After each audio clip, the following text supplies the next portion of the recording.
Today's podcast is brought to you by the Hounds of Baskerville, the traditional barbershop and shaving parlour. Looking a bit scruffy? Got a big date?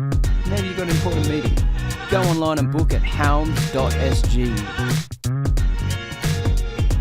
He was at the scene of the Westgate terrorist attack in Kenya, a siege that lasted 4 days and made headlines around the globe. He's worked on the set of Survivor, and he also met Snoop Dogg. This is There's Something About Floris. They're doing it because they are oppressed. Do you know what I mean? Like so it's not like an oppressed regime. They feel oppressed. Yeah. But like, okay, sorry. Yeah, you're right. They feel oppressed, but it's like from bullying or from isolation or from whatever, or the construct of the school that they're in. And yeah, I mean, there's always a longer history. I mean, you don't wake up in the morning and you decide to do bad things, right? It has to have a longer lead-up time. I don't believe that somebody just snaps in the matter of a second, leaving his perfect life behind, and then next moment he decides, look, I'm going to go to this high school and then, do horrible things to other people. It always has a very long history, which is hidden out of our sights. We don't know. Yeah, like an accumulative sort of thing, like. But then that accumulation can make people snap, right? Yes, like, at some point. I know it's only a movie, but Michael Douglas in Falling Down kind of he gets to that point where he's just like, fucking can't handle it. The interesting thing is, what I've noticed is that COVID kind of sharpened the edges of the blade of everybody's tolerance towards each other. And much more compared to pre-COVID times, which is now 2.5 years ago, right? Yeah. You can see people react more agitated. You reckon they're more on edge now? Yeah, they're more on edge. The world has become more black and white. Yeah. So it's either you agree with me or you're against me. Yeah. Well, 2-3 years ago, you could disagree with me and we're still friends. For sure, but I don't know. Like, it's like in States, it all comes from, not all, a lot of it comes from the States, right? Like, there's like real divisions, and there's two teams, and you're on one team or you're on the other, and they just blindly defend one another or blindly against one another. And I don't know, like I feel like that affects the world or whatever, and COVID probably affected. I think COVID sharpened the blade over the last 2 years, and of course, I don't want to play down any suffering that took place in the world. There's been a lot of suffering, and statistically, in the States alone, 1 million people died from COVID or COVID-related complications, and likely that number is much higher than the numbers that we read in the news. But they were also reporting, like, wasn't when they say if you had COVID and you got ate by a shark, that's a COVID death. That's what they were reporting. Apparently. So then the question is, if the shark gets COVID and dies, does he become part of the stats as well? Going by the way they were doing it, I think likely, so. Yeah. But it's going to be a right bastard if you needed to put that thing on a respirator. I'm not going to volunteer for that one. No. But you were talking a little bit. We were talking a little bit about terrorism just now because, you were in like a pretty serious terrorist situation, right? Yes, I was in Kenya, in Nairobi. It's 2013, is it? I think 2013, 14, I guess. I think 13 because I had a little look. Yeah. Online, so it was the Westgate Mall. Yes. Yeah. There's a little bit of information that you need to know before we jump into the actual event. Yeah. Important to know is that the Westgate Mall was owned by Israelis. It was actually Israeli real estate. Right. Another thing that I think is important to know is that a country like Kenya is a weapons poor country. Okay. So not looking at the amount of money that the people have in their pockets. We're talking about the actual money, or the amount of guns. So, for example, the majority of the police force, they don't have any guns or machine guns or anything serious. That's only for a very small group of people, and the people that guard, for example, a bank or an ATM. So when we were in Kenya, the go-to mall was the Westgate shopping mall. It was kind of the only fancy shopping mall that was in Nairobi. Now, Nairobi as such to us was, you needed to look out. You needed to be careful. Yeah. So we were staying in a compound which was fenced off, and high fence with broken glass shards on the walls, and then barbed wire and security. What's the danger day to day in Nairobi? Is it you might get robbed, or like some countries, or kidnappings occur, or is it? I don't think it's that much kidnapping, to be honest. I do think in Kenya, especially around those days, I don't know the current situation, so I can't really judge that. Yeah. But back in the days, you had Al-Shabaab. There was a terrorist group that was actually fighting for their own piece of land, I believe, either in Ethiopia, and Kenya got involved from a peace mission perspective. I see. So Al-Shabaab was targeting multiple targets in Kenya around the time that we were there in Kenya. Now, we were there to record and broadcast a number of sports events. So we did rugby sevens in Nairobi. Okay. We did basketball in Eldoret. And we did something else, something in netball or handball. I can't remember. But all in Kenya? Yes, all in Kenya. Now, the normal way of moving in Nairobi is that you order a driver or a taxi inside your compound. You take that taxi, you go to your destination. You don't really walk outside on the streets because the risk of being robbed is just too high. Really? Is that high risk? That is how it was back then. Okay. So we got told, guys, don't take any risk. Just take a taxi from point A to point B. Don't go walking outside, especially not when it's dark. You just don't know what's going to happen. There's a lot of poverty in Africa and also in Kenya. So you don't really want to brag around. Even, wearing your normal clothes or your flip-flops, it doesn't really matter. I mean, you can still be seen as a target of opportunity. You stand out culturally, skin color-wise, like you're very different. Yeah. When I went to South Africa, I could really feel that, and we went to Namibia and Botswana, and you felt very different, right? Because you are very different. Yeah, it's true. So we didn't really want to create anything. So Westgate was one of the destinations where we went. Now, in Westgate, we just spoke about the fact that the property is Israeli owned. It was, I think it still is the spot where people go to recreate safely, to just have some leisure time, just, walk past the shops. There's an ATM machine and there's cameras everywhere. So expats might go there. Yeah, and more well-off Kenyans. I guess so. Yeah. I mean, when you look at the more expensive brands that you can find here in Singapore, they were at Westgate as well. I see. So what apparently happened in hindsight is that the terrorists, the Al-Shabaab terrorists, they were staking out in a shop. So it was my understanding that they hired a shop and they were waiting for a Jewish holiday. So the moment that Jewish holiday came out, they came out and they started shooting everybody that was not able to read some or speak some phrases from the Quran. Oh, so they were going around to people and Yes. seeing like of what faith people were. Yeah. Right. So the biggest problem, like we discussed earlier, because Kenya being a weapon-shy country, is when these guys started shooting all over the place, and they were well prepared. They were well trained. They had God knows how many bullets, how many ammo. When things got terribly wrong, the answer from the Kenya authorities was not appropriate to the excessive amount of violence that these people applied. I mean, I can't remember the amount of people that died in those days. I think it was 63, including the terrorists. Not sure on that. But yeah, 63 dead and hundreds injured, and it was like a siege, right? It went for 4 days. Yes. The reason why it took them 4 days to get things under control is because they were not really prepared for an attack like that in the heart of their country. And as said, it was excessively violent because so many people died and they had plenty of ammo.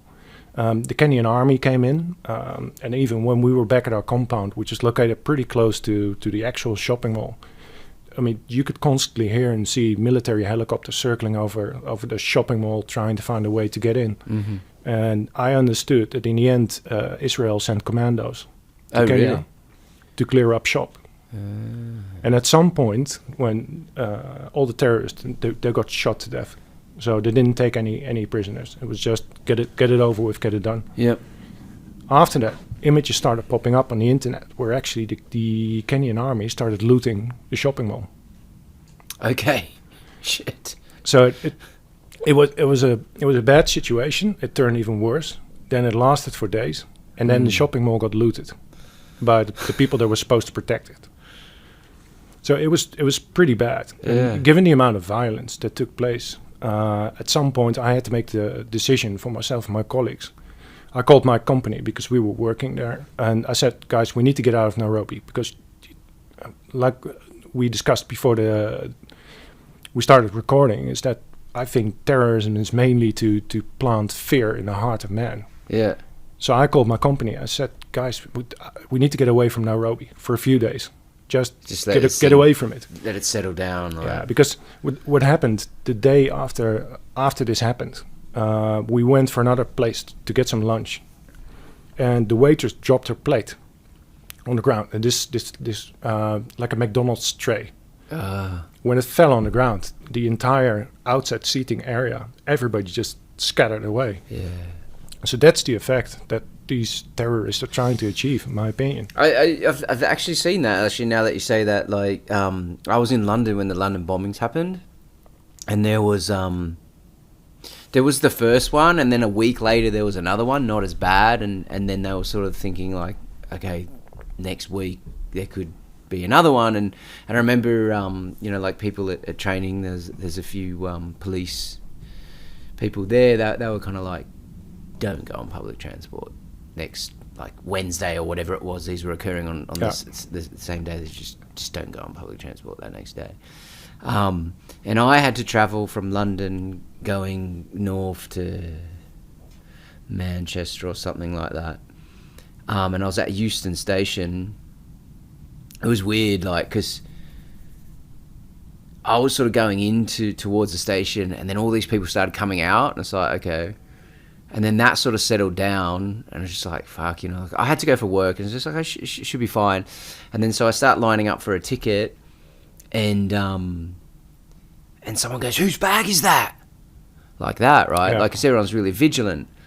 And I'm sort of looking at this bag, and it's a backpack. I'm like, fuck, like, and people start freaking out, and then, like, there's like two backpackers at like a ticket window, and they're like, oh, sorry, it's our bag. And people were like, you fucking dickhead, what the fuck are you doing leaving it? Like really, like, laying into these guys, which, I mean, fair enough, like, it was a bit fucking dumb. Yeah, but that's the emotional state. People were on edge. Yeah. Sorry, please carry on. No, it's coming back to Kenya, to Westgate. We decided to go to Mombasa, which is a coastal city. Mm-hmm. It's mainly driven by tourism. There's multiple resorts, and we said, look, I called my boss and I said, I don't care what you think. We're leaving Nairobi for a couple of days. And we're going to a beach resort. Yes, we need to settle down. So we stayed at that beach resort, and when we were there in Mombasa in the beach resort, somebody blew up a bar with a hand grenade. Serious? Yeah, so that didn't really help that much. You should have gone on a safari, mate. Yeah. So that was a bit harsh. But coming back to the situation in Kenya, the company I used to work for does high-profile events, like proper, let's say, high-attended sports matches or musical concerts, stuff like that. So we've been confronted with terrorism a number of times. Even on our own Queen's Day, a lone wolf tried to kill the royal family by driving his car. Back in Holland? In Holland. Right. While it was live on national television. Really? And in our industry, your colleagues are also your friends, because sometimes you spend more time with your colleagues than you spend time with your own family. Right.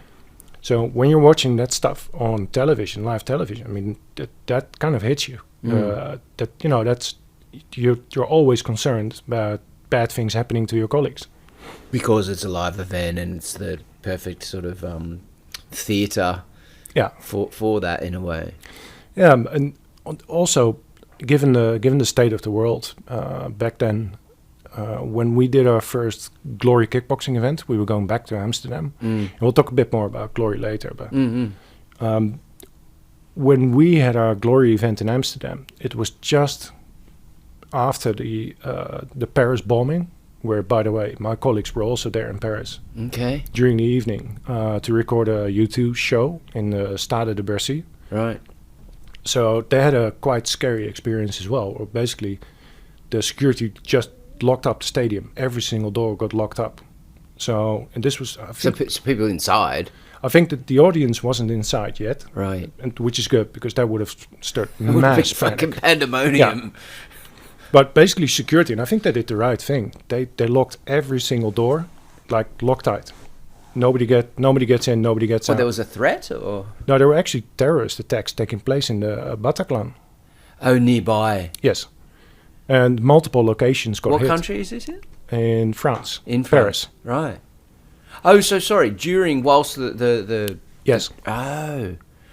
Right. So I guess it comes with the work. I guess the risk is higher. Yeah.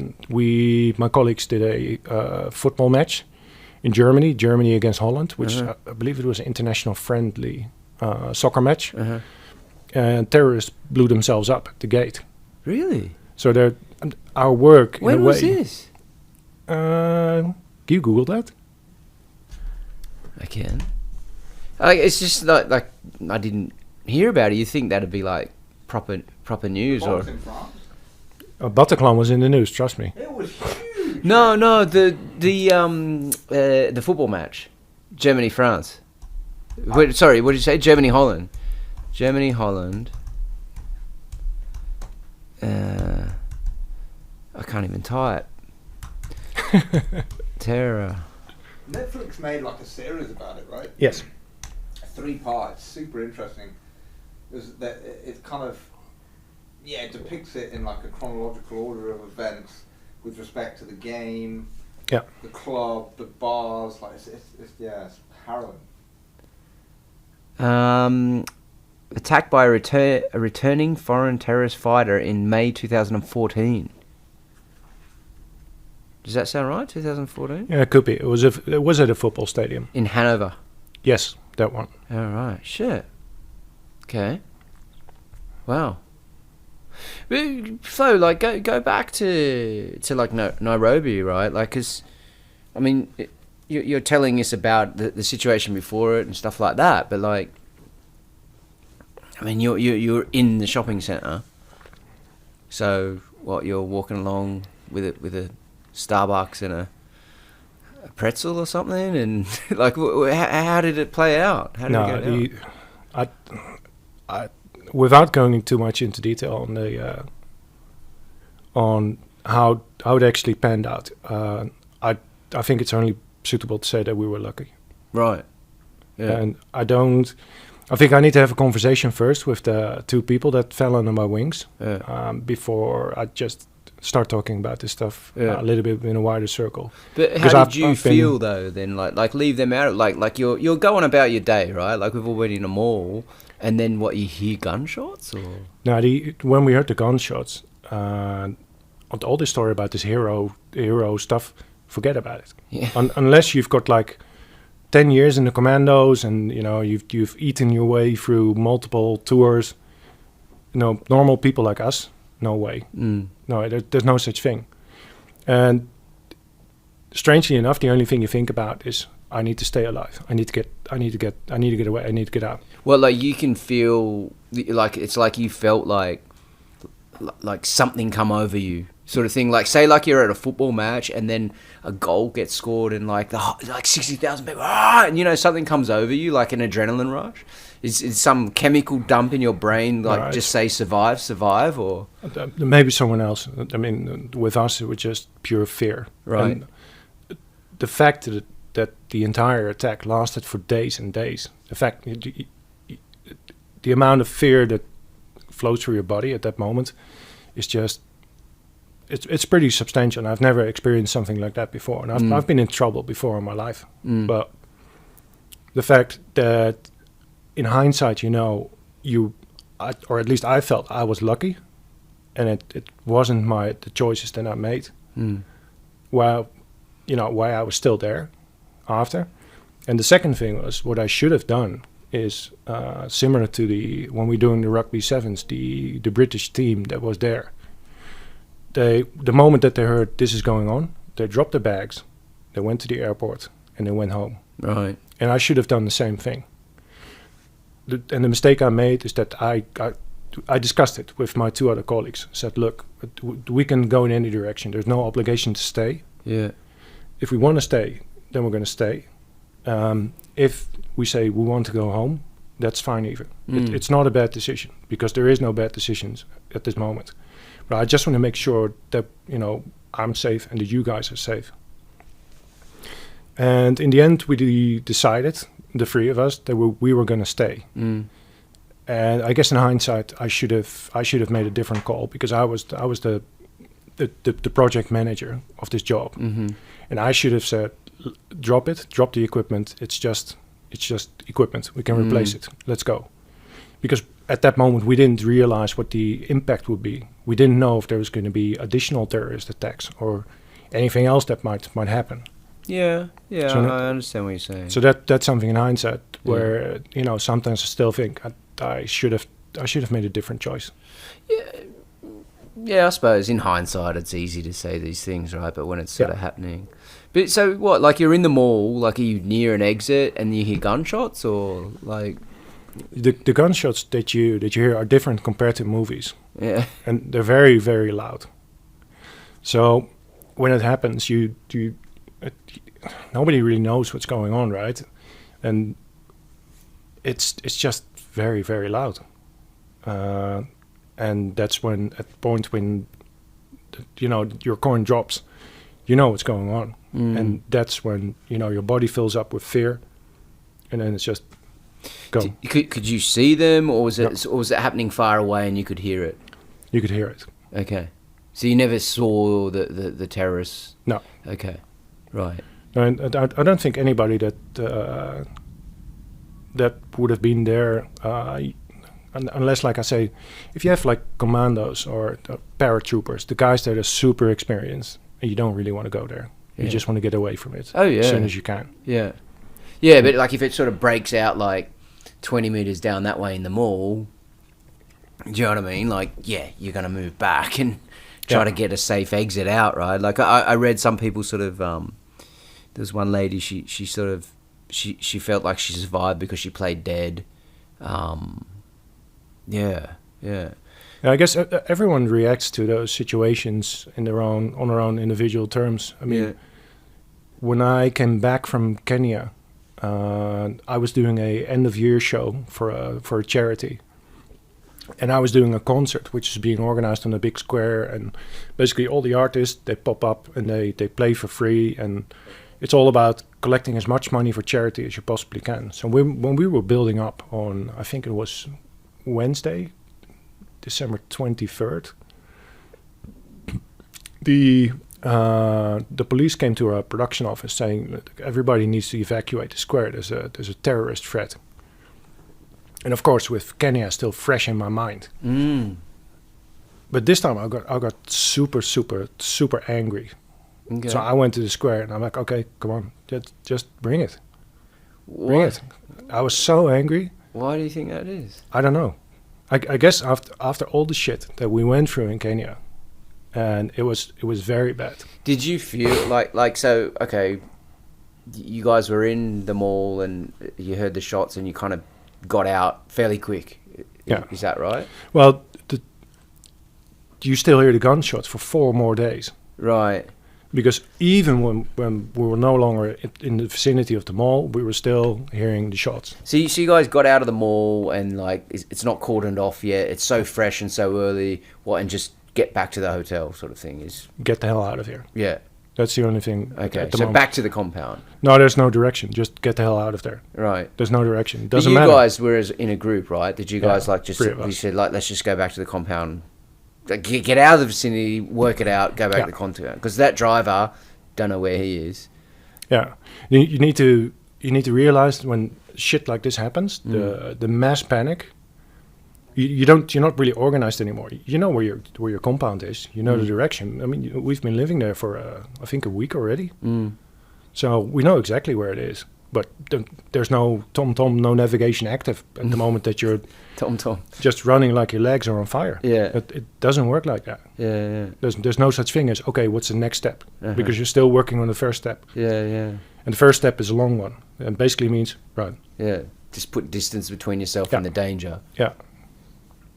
And so you guys got out, and then you're back in the compound, and what you hear these gunshots for 4 days. 4 days, yeah. I suppose, and what you think that maybe like is making you relive it, or elongating the trauma, I guess, or I'm not sure. I think what became painfully clear is that in the heart of Kenya, in the heart of Nairobi, in the heart of, let's say,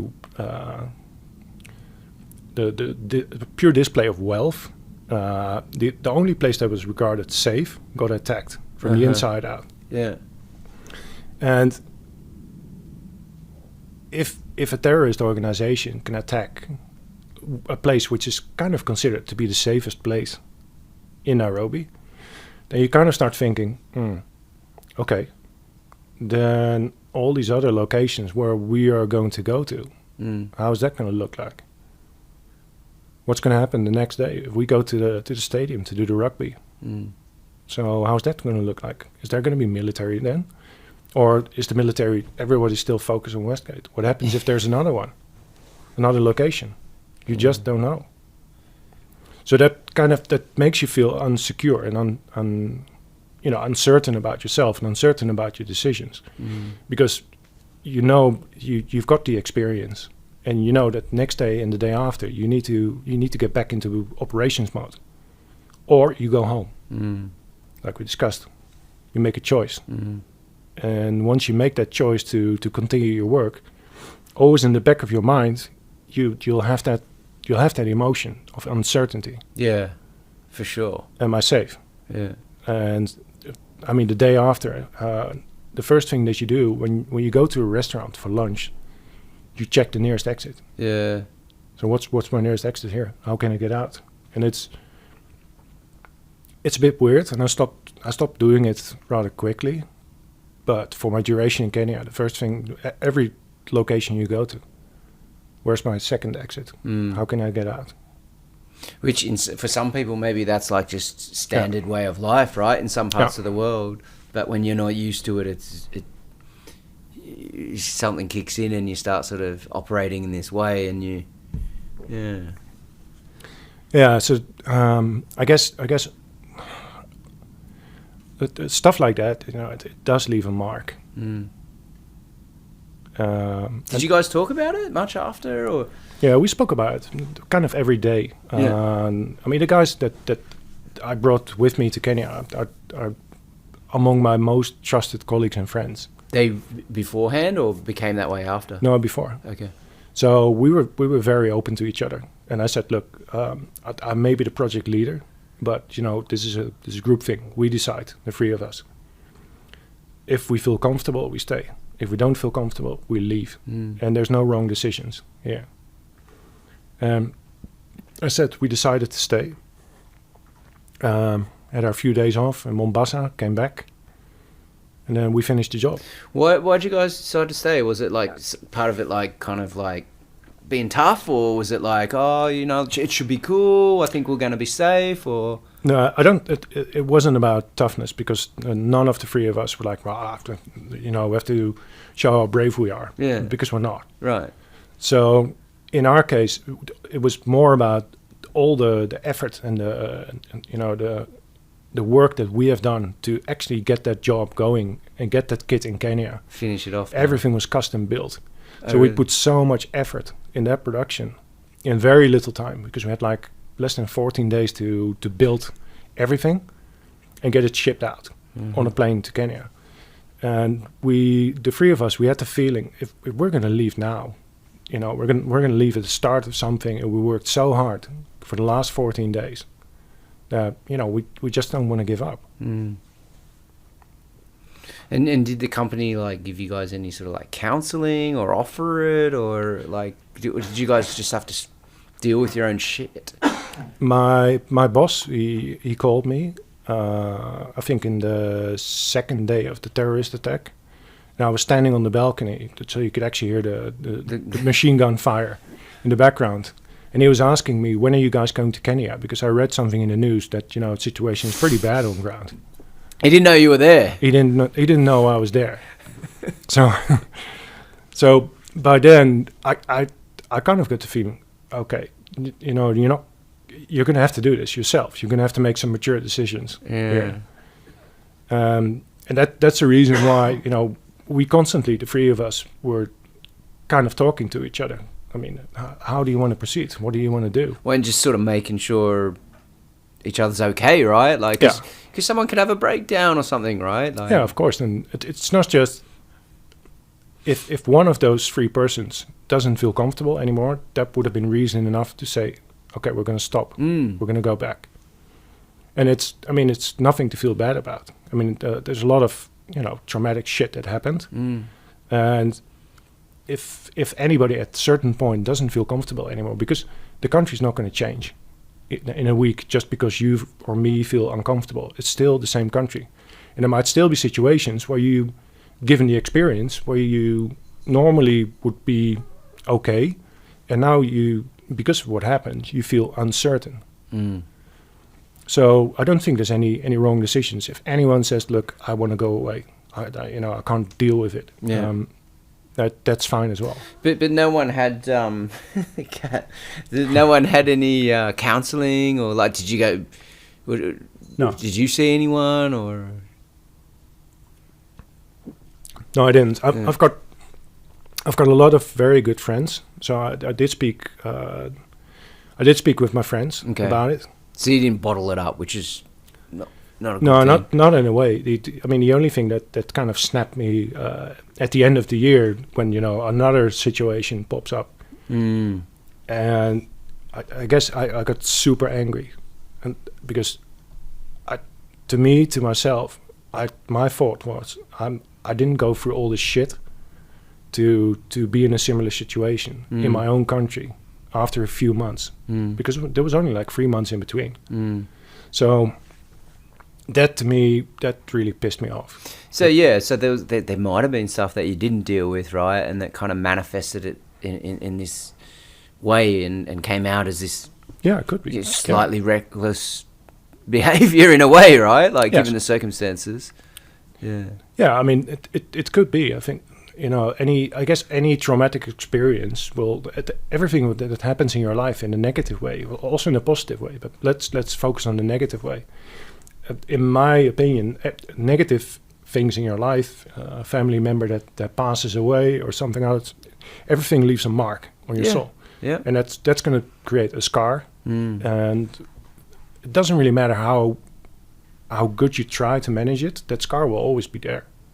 Yeah, but just like the scar on the skin, I think some people scar easier and some people heal better than others, right? Like, yeah.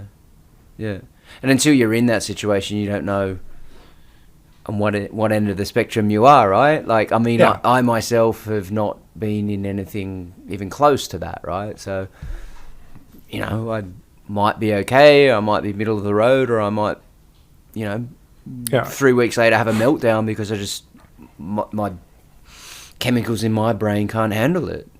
Yeah, fortunately, a lot of people are not confronted with this stuff. Coming back to the Israelis, Israeli, of course, is a hardened country because there's a lot of terrible events taking place in that country with bombing, and I don't want to go into politics, but some countries have more of these tragic events than the other ones. Yeah, or you're basically living in a conflict zone, right? Yes. Like, whether it's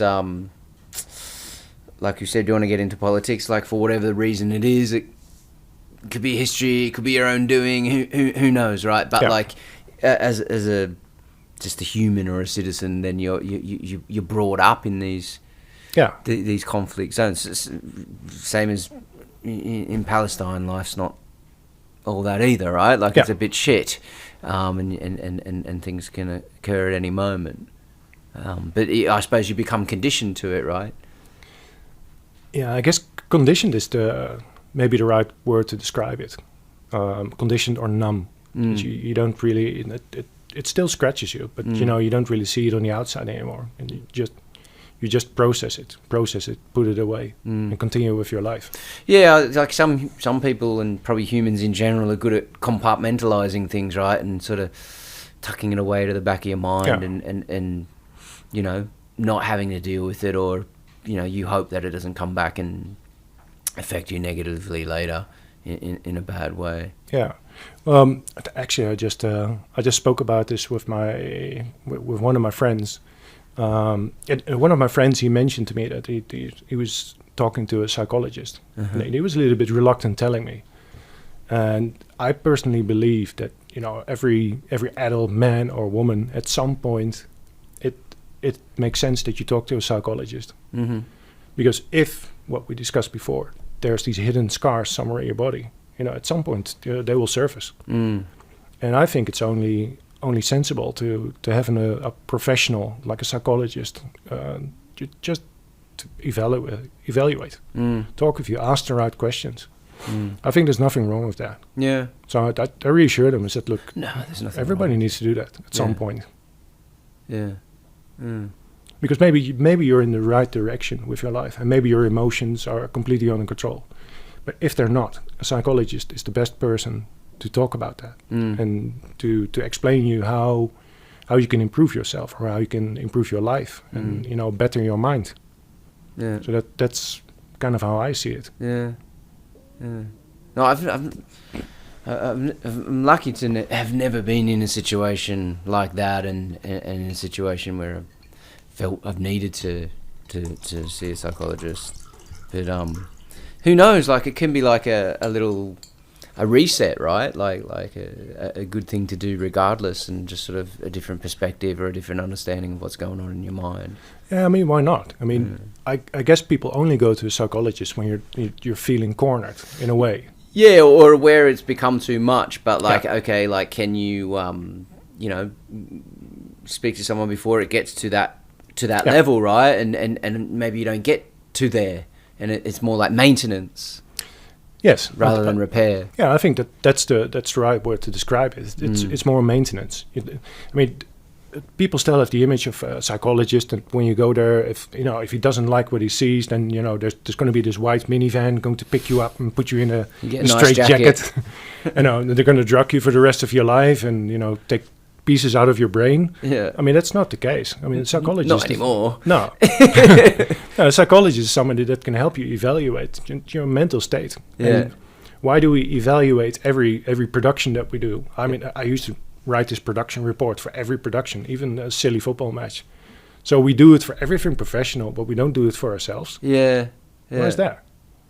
Yeah, there's a guy I know, actually. I want him to come on here, and he's like, no, I'm too shy and stuff like this. But he's a really interesting guy. His name's Charles. But he's a psychologist, and like, when I sort of like, when I'm talking to him, like, I keep thinking, he's fucking psyching me, man. Like he's like evaluating me on some level. You. Yeah, because he was it was that he was talking about somebody, and he kind of like made an observation, and it was like, he he told me how he came to this assumption around this individual, and it's just like, there's things he just knows, right? Like of course.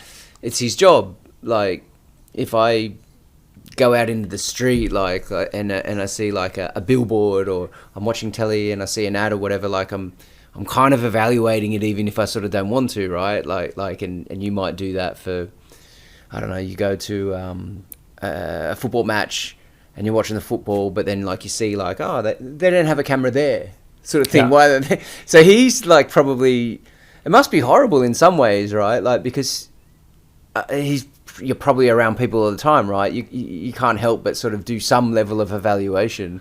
I've got my problem is I can't watch television, a normal television. I can't go to a concert Because if there's cameras there, I'm just gonna take a look at the It feels technology. like work, yeah. A friend of mine was touring with the Rolling Stones. Oh, yeah? And he was in Germany, and he said, just come over and bring one of your colleagues, and I'll give you the backstage passes. And then you can just walk to the front, and you can stand in the crowd, and you can watch the Rolling Stones perform their music. But in the end, both my friend and myself, we were just interested in all the technique and how does this work, and the stage That's is so like fucking 100 meters geeky. wide. The Rolling Stones are on stage, and it's- you're looking at the cameras. And the funny bit was, I lost my mate for a few minutes. And I really couldn't find him. And I was texting him, and where are you? He's talking to a cameraman or something. No, he was actually next to the Rolling Stones had a stage. There was a rolling stage that moved forward into the crowd. Oh, yeah. And when it stopped moving into the crowd, then he popped up next to the stage. Because he was interested in technology. I went to the Rolling Stones once, and I thought, like, they were old at that point, right? And then, but someone said, oh, like they were going to Sydney or whatever. And so we went, like, it's kind of like, oh, we shouldn't actually really have this opportunity, but, like, we do, so, like, you should take that, right? Yeah. And then, I don't know how it worked out or what happened before, but I think we were the only people to turn up to the Rolling Stones about, like, sort of, like nearly halfway through the show. Yeah, it was not so good. Yeah. But the strange thing is, and I guess they were legendary rock bands, right?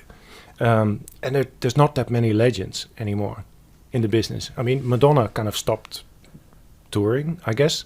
She only does Botox anymore. Right. Rolling Stones, of course, they lost a band member. But even, and I think it was 10 years ago when I went to their concert, I really got the impression that, these guys were here for the money.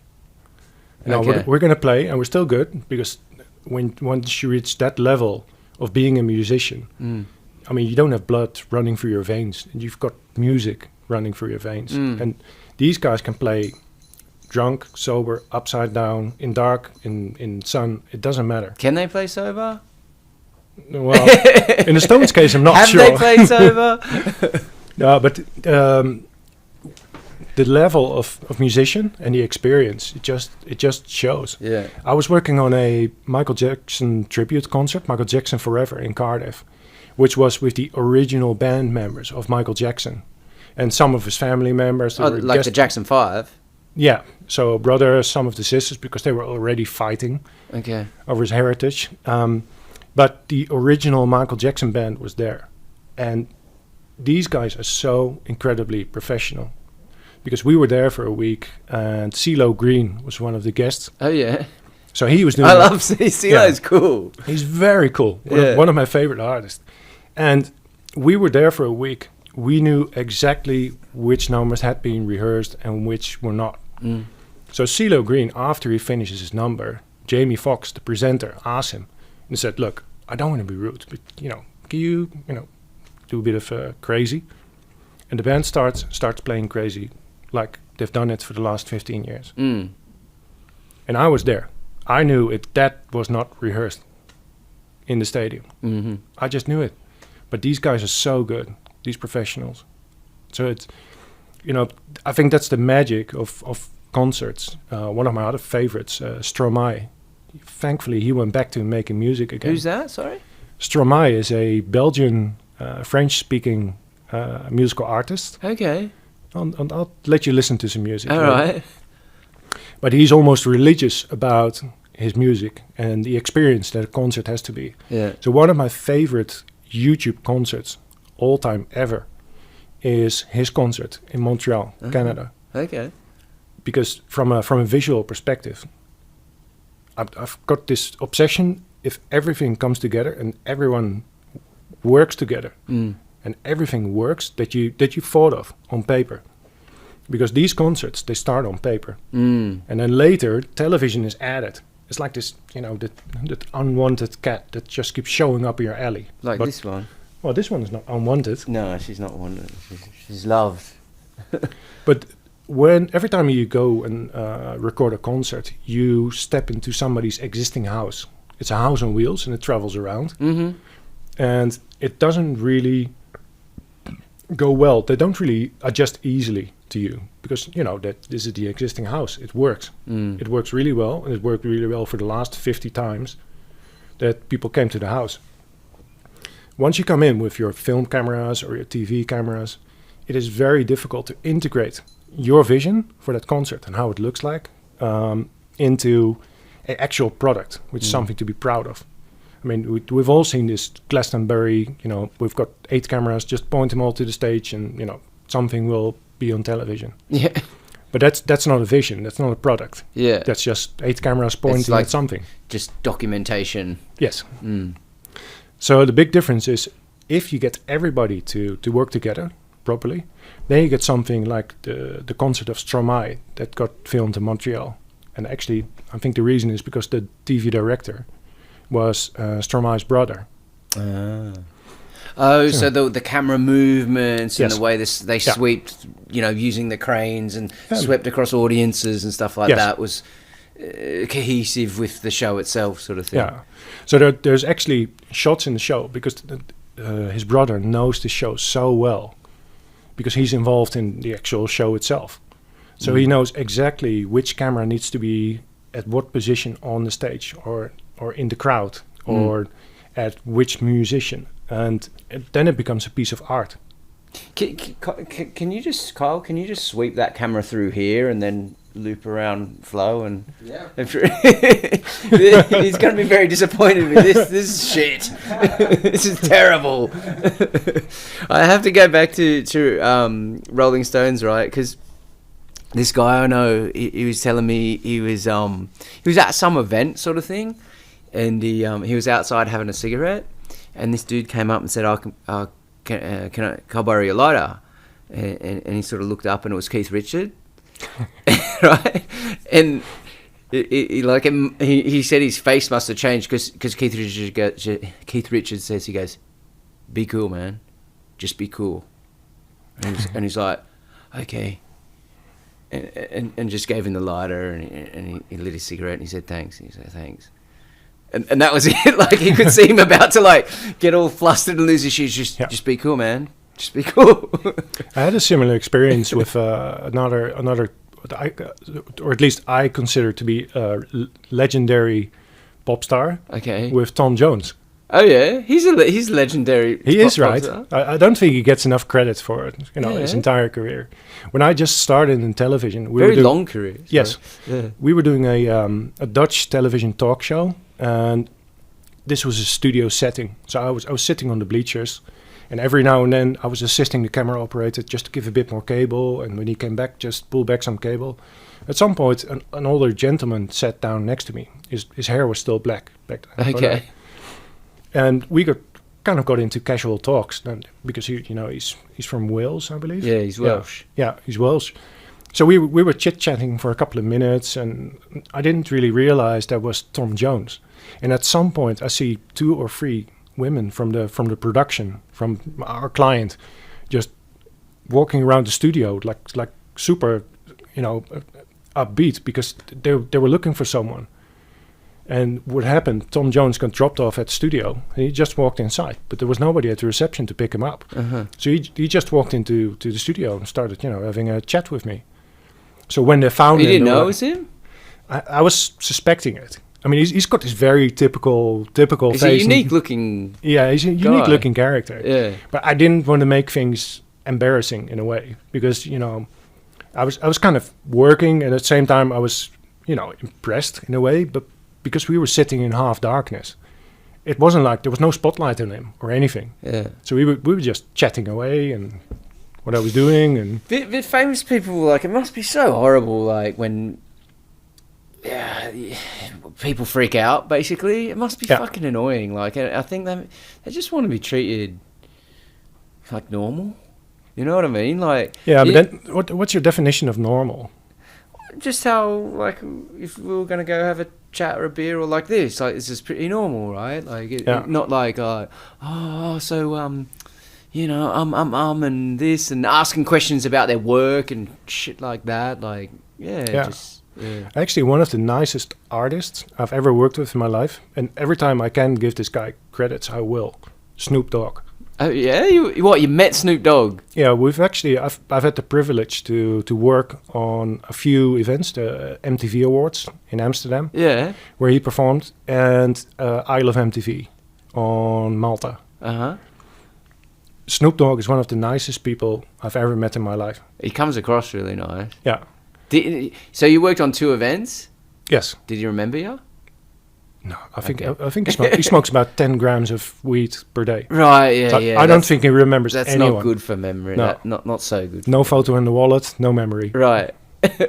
But he's a super nice guy. And the reason why I really want to mention it is that when we were in Amsterdam for the MTV Awards, by the time he was finished with his sound check, they opened up the doors to make sure that the people that had the disabled seats would be seated properly in the right position. Yeah. And after the sound check, he jumped off stage to take the selfies and the pictures with every single one of them. That's cool. And, you know, on the outside, he looks like this gangster rapper, right? Yeah, he does, but like when you hear him speak, like he's just all about like spreading love and positivity. Like it's not, you know, like necessarily the message that he's spreading when he was sort of coming up, right? Like or younger. But you go wiser as you're older. Yes, and I Love MTV. This was back in the days when 3D television. Everybody had to get this 3D television. Okay. You know, you get these crappy glasses Yeah. with them, and then. You know, it used to be a hype for a couple of years, but I was fortunate enough to work on a number of these 3D concerts, and I Love MTV had Snoop Dogg as main act. Of course, this entire entourage surrounding him is ginormous, including his bodyguard, who was like the juggernaut. Huge dude. But Snoop Dogg didn't come to the sound check. He just sent one of his guys to do the sound check. But after the concert, because we had 3D monitors in our truck, he actually wanted to see, so what does it look like? What do I look like in 3D? Oh, right. So our client, which was MTV Europe, came to us and said, guys, after the concert, Snoop Dogg wants to come to the television truck and watch some of the concert in 3D. Do you think you can organize some Jack Daniels? So we sent one of our guys out. He to probably town. would have hotboxed that little fucking truck. Yeah. If you're not careful. Yeah. So yes, he was smoking inside the truck. Okay. The only It was in Holland. the only known case. It was in Amsterdam. No, this was in Malta. Oh, okay. I don't know what you're allowed to do there or not. Me neither.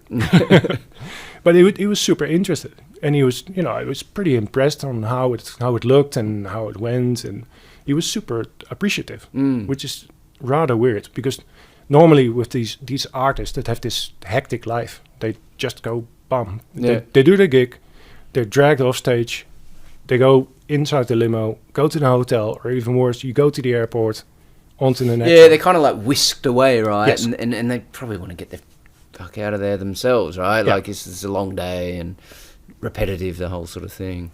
It is, and it's a pretty heavy life. So I guess in a way, again, my mate touring with the Stones, there were multiple Stones sets traveling at the same time.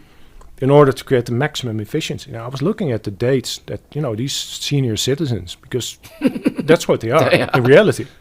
The amount of concerts that they were still pumping away a week. I mean, and I totally understand that they're not jumping all over the stage anymore. I've worked with this guy, right? And he was it was in Australia, and he was English, but he's like really posh. Like you know, like his last name was like a double barrel sort of surname, you know. And if something was not right, he'd be, "Oh, I'm terribly sorry about that." Like he talked like this, and like his family had money, and we got on really good, and we would sort of chat and talk about stuff. But his I think it was his like grandmother had some sort of like fashion business.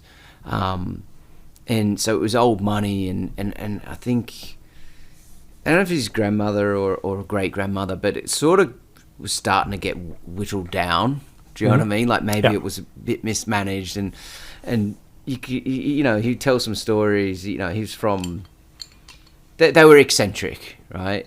And but his mum was the only daughter of an English colonel, and it was in the news as that she was kidnapped by the Rolling Stones. But she actually sort of met. Is the guitarist? Is it Ronnie Wood? Who's he?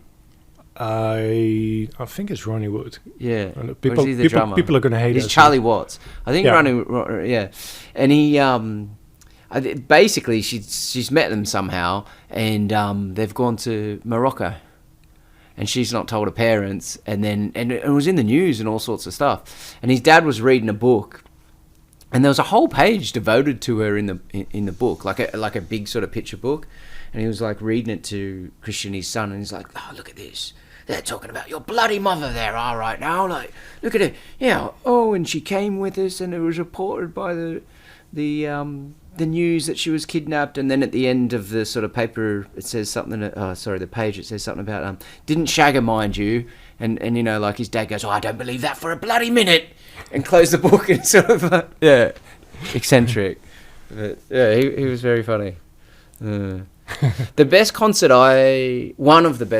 that I went to was a concert that I didn't actually go into. So I used to live near Hyde Park in London. Okay. And you could hear the concerts, right? And I sometimes would sort of go over and check them out, and you could sort of hear it from the top of the building that I lived in. And I thought I heard... It's a bit posh by the well as well, right? If you live close to Hyde Park. It's a very, very posh part of the world, but it was a very normal place. Like, it was in Mayfair, but upstairs was a crack den. Okay. So, yeah. It probably the place costs multiple millions nowadays. If you want to buy it. It was part of a... There's a philanthropist called... It's called Peabody Estates. So, Okay. like, people would get them who is like rental assistance, and then some people would like let that out to somebody else. So I was lucky enough to get one of those. But I heard Pink Floyd, and then Pink Floyd was my first concert. right, My first big concert I ever went to. okay, The Vision Bell. right. And you know the biggest problem about Pink Floyd? If that's your first one, that's the benchmark. Everything else is no good. Yeah. Yeah. No, seriously. Yeah. I was kind of upset with Pink Floyd for a while because my second concert was Joe Cocker, Okay. which, you know, was fantastic as well because we were the youngest people in the audience. So by the time they opened up the doors, within 12 seconds, we were standing front row against these concert barriers. Because you could just get your way down there. Yeah, we were much quicker than all these, senior citizens with their, their walking sticks and Zimmer frames. Yeah. No, but like, so I could hear, I thought I could hear Pink Floyd. So I sort of went down, and Roger Waters was on stage rehearsing. You could sort of peek through the thing, and it was in the day. Yeah. So then I sort of went online, and Roger Waters was playing Dark Side of the Moon. So I went there later that night, but I didn't go in. Right? And I just stayed out, like on the outside, like near it. I could hear it really well, and like was just like lying down under the trees. And there was a few other people who had the same idea, and like, a little bit of a picnic. And like I bought like my pillows and a quilt and everything because it's cold there. Yeah. And just listened to Dark Side of the Moon, like lying down, like under the trees around some sort of other strange individuals as well. Yeah, it was cool. yeah, Pink Floyd was super impressive. Yeah. The thing that struck me most with Pink Floyd is, and that, I guess that always kind of sticked with me, is the strive for perfection. Everything has to be perfect with them. Yeah, like those videos you see, like Great Gig in the Sky and all that type of stuff. Like the way they did all the projections and stuff like that. It's pretty cool. I mean, everything has to be perfect. Yeah. And when you're Pink Floyd, and the stadium I went to, we had like kind of shitty tickets from with second tier all the way up high. But the actual stage actually towered above the stadium height, and the stadium was like 45 meters high. So the stage builders actually had to put on the warning lights for airplanes in the neighborhood just to make sure that. But how did anyone see him? All on screens? No, I mean, it's like a football stadium. So you've got the entire field. It's on one, let's say, the short side of the field. Yeah. Is the stage, and it's behind here, the grandstand. They were not used. Yeah. So here's the stage, and they just build it up Right. higher than the stadium was. Oh, so if you're sort of ground level, you could still see Yes. looking up, and right. But it's super impressive, especially when you realize that that stuff is going to be gone tomorrow morning, 7 o'clock in the morning. Mm. For me, one of the things which I found fascinating when I was visiting the Rolling Stones in Germany was the logistical process. It's massive. I mean, the stage of the Stones was 100 meters wide and 40 meters high. Okay. So it was, I think, the biggest stage I've ever seen in my life. And my friend told me, he said, tomorrow morning, 7 o'clock, we're going to return the keys to the stadium. We're gone.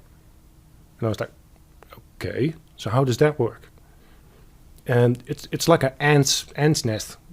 After the concert was done, you've got these stagehands that are coming in, groups of them wearing different color T-shirts. So they're specifically assigned to certain tasks. Okay.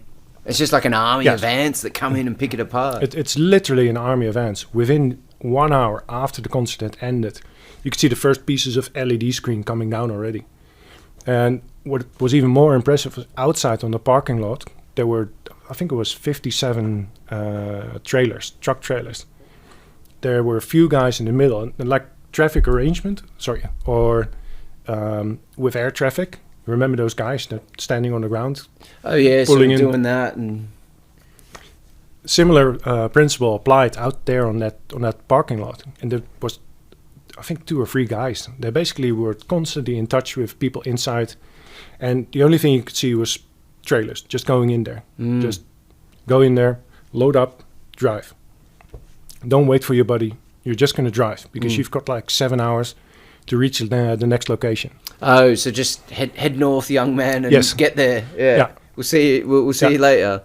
Yeah. And it's super impressive, and I guess that's one of the things which I like about not just my industry, but about the concert industry as well. You can do it, but you can only do it because everybody has the same goal. Everybody is like obsessed with doing it the best way possible. Yeah.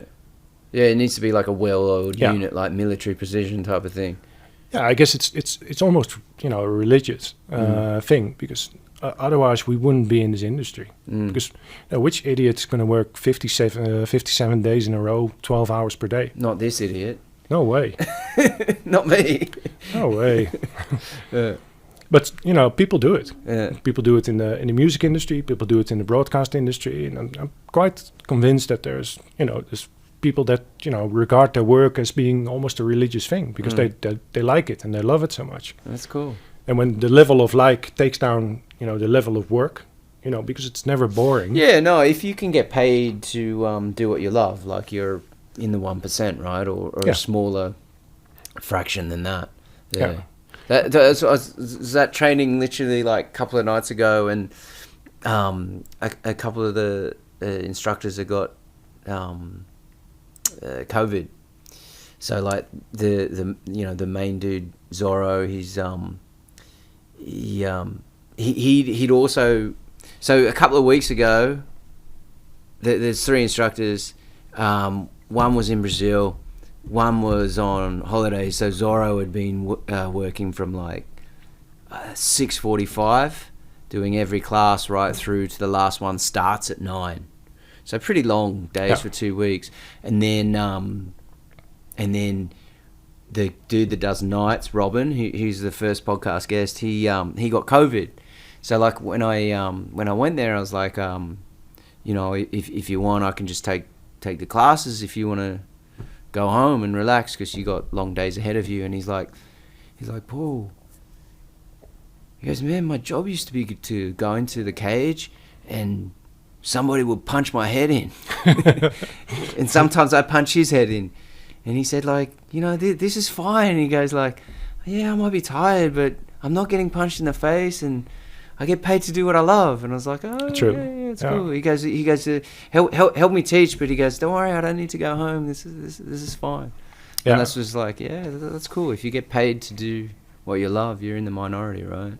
It is. One other artist I would like to mention, I worked with Tina Turner, one of her last concerts. Right.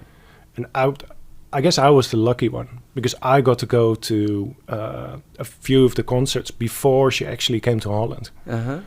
So I went there, and my parents are like super impressed, because Tina Turner's like this legend. So there's very little legends left in the industry. Yeah. She's one of them. Unfortunately, she stopped playing music. I think she retired by now. But to be there in like this super American show, which is like very technical, everything explodes, or there's smoke or flames, or there's an electrical arm coming from here, or there's a bridge coming from the ceiling. Everything was in there, and I was pretty much impressed by the attention to detail that the designer of the tour put into this concert in a very compact stage, in a way, because it had to fit in indoor stadiums as well as large football stadiums. Yeah, it's got to be built up and broken down and yes. So be adaptable. It's basically one size fits all, but it's like everything just pops out and pushes out and extends, and like a big Lego set. Like, yes. Yeah. And to me it was super impressive to see how professional these guys were, and working with a person like Tina Turner. I did some preparation, and I did the miniature cameras, trying to gain their trust, because again you're stepping into a moving house. Yeah. And most of the times those people are not too happy that you're moving in temporarily. And putting cameras in people's face, like depending on the situation, it's a bit impersonal, right? Like you're sort of intruding. Yeah. Mm. Well, it depends. Sometimes you're doing this for the artists themselves, right? So then you can kind of say, look, we're in the same house. I'm temporarily traveling with you with your mobile home from location to location. So if you're doing it for the artist, then I guess it's a different story. There's very few situations where we actually got into trouble where the artist said no, it's not going to happen. I know Marilyn Manson didn't want any cameras on stage, for example. They basically said, get out of here. David Guetta, when he was in the darker days of his life, he didn't want anybody on stage, because he was basically standing there and his set was running in the background. He wasn't really able to do any mixing or live mixing. Really? Why? I'm not sure under which substance he was influenced. He wasn't able to concentrate so well. Yes. Okay. He had concentration issues. Okay. Yeah. Yeah, right. So it doesn't really happen that often. I guess nowadays, thanks to social media and all that stuff, cameras become more important as well. Because if you're the artist, you can use that footage to create more traction. Yeah. To reach a wider audience. Yeah, and it feels more personal. Yes.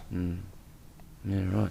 And then, so these are all like great big stages with massive productions, but another production I know that you worked on must have been pretty cool was Survivor. Yes. Which Survivor? So did you do the Dutch one, was it? Let me explain to you after my visit to the toilet. All right. So this is where you start your commercial break. You've got 2 minutes for your sponsors. All right. No worries. We'll quickly try ring up and find some. We're back. Survivor. Yes. One of the, I guess one of the best experiences in my life was I got the opportunity to work on Survivor. Yeah. Or Expedition Robinson, as it's called in Europe. Yeah, because I googled it before. I saw that it's called. Is it all of Europe? It's called that Expedition Robinson. Well, probably in Norway it has a different name, and in Denmark, but that's just a language thing. I think that the words are Expedition Robinson. Right. However, it is Survivor. Uh-huh. It's the same concept. It's the same format. Same company, same. I think there's a Swedish company that actually owns the format, and they've sell it to the market, to production houses. You can produce this. You've got the right to produce this for us. Okay, yeah, because I did read that because people didn't. someone came up with the idea, people thought it was shit, and there was a Swedish company that thought, no, this is good, and they backed it. Yes. I mean, Survivor is special, and we spoke about all this, big concerts, and we'll speak about Olympics, for example, later. Everything is like super organized, and everything is being thought of. Survivor is no different when you look at that, but it's much more. For me personally, the biggest joy I had with Survivor is that we're surrounded by 4G, 5G. We've got all this luxury. Actually, before the podcast, I went downstairs, and within 100 meters, there's a supermarket. And I bought a few Tiger beers there to bring to the podcast. There's no such thing at Survivor.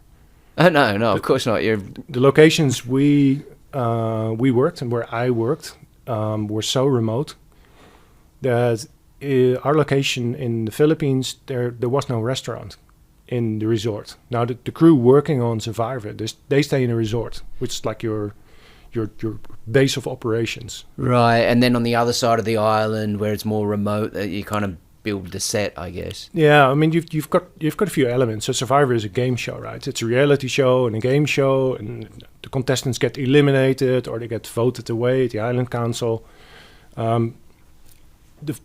The beauty of Survivor is that what you normally apply to in your normal world doesn't exist.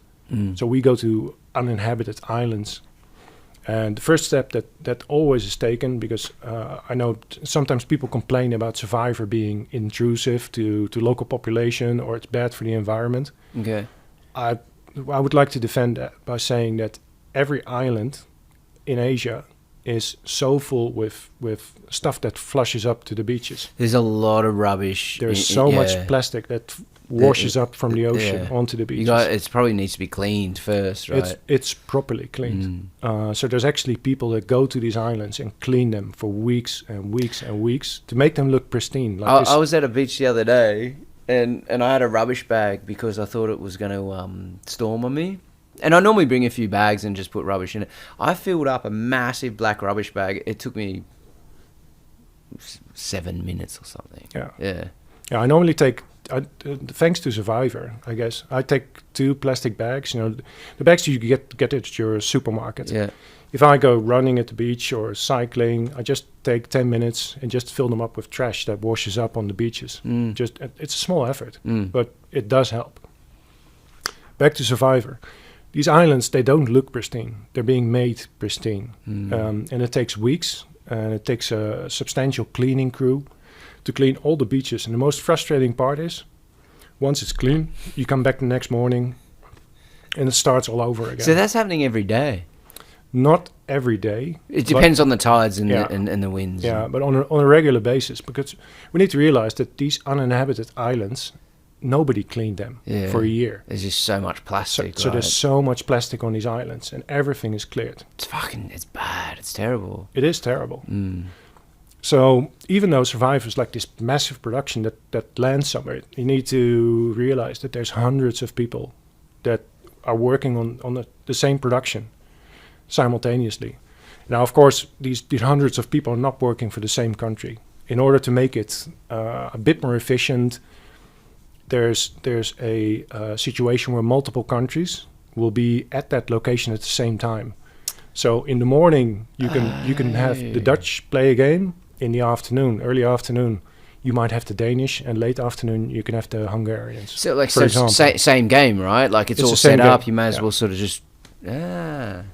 Now, the beauty about these games, the games are built by a group called the Carpenters, and these are super skilled guys and are pretty motivated. And there's a fairly large amount of these people have a background in the movie industry, so their attention to detail is insane. They're called the Carpenters, like it's a company? No, they're actually called Carpenters because they that's their trade. Yeah. Oh, you guys call them Carpenters. Yeah. Okay. But their attention to detail is insane. Well, it's got to be safe as well, right? Like you can't sort of. Yeah. But mind you, every game is tested before the actual contestants do it. It's being tested by people from the production crew. Okay. So every potential danger that could occur is being tackled well before the first contestants reach the game location. Yeah. Second thing, there is always a medical team working 24/7 at Survivor. So the medical facilities at the actual Survivor location sometimes exceed the medical facilities that are available in the nearby town or the nearest town. Another thing is nothing goes to waste at Survivor. Literally nothing. Every piece of wood or plate or whatever is being used at Survivor, once a game is done, it's carefully being taken apart, and that wood goes to the local community. Oh yeah. Yeah. Okay, that's So cool. everything's being reused, and that's one thing that I found typical, especially in the Philippines. That nothing goes to waste. Literally nothing. For example, all the office utilities that we had left, pencils, pens, paper blocks, note blocks, everything goes back to the community. And of That's course, cool. yeah, and of course, don't forget the local spending that people do Yeah. in the local community. Does production crew? They don't have to drink their own urine though, right? It's not that high level of No, reusing. I think they only do that when they're really drunk. Okay. Yeah. I mean, it's not like your first task. Welcome to Survivor.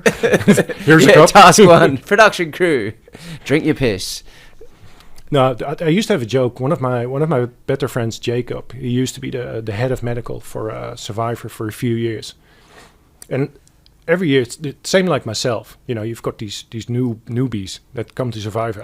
I looked like a total idiot the first time I went to Survivor, because I went to outdoor shops and I bought like these zip-off jungle pants, like a super breathing long sleeve blouse, and you know, there was factor 100, and then you arrive at the resort and you look like a failed copy of Indiana Jones. And Yeah. everybody else just walking on their flip-flops and, you know, just cheap old clothing that you can leave behind. So I looked like a total dork. You would have. But it was fun. So coming back to medical, everybody that starts participation in that production, you get a briefing, you get a safety briefing, you get a production briefing, you get a medical briefing. So I decided with my friend Jacob, I said, look, one of the biggest problems when you work in the tropics is, it sounds a bit awkward, is diarrhea or dehydration. Via diarrhea. Yes. No, but it's a serious issue. Yeah. Because I'm well aware. yeah, you get dehydrated quicker than you think, especially on the hot sunny days. I think my record is you drink about 9 liters of water before you come back to the actual resort. 9 liters, 1.2. Okay. 7 plastic bottles. Yeah. About. Yeah.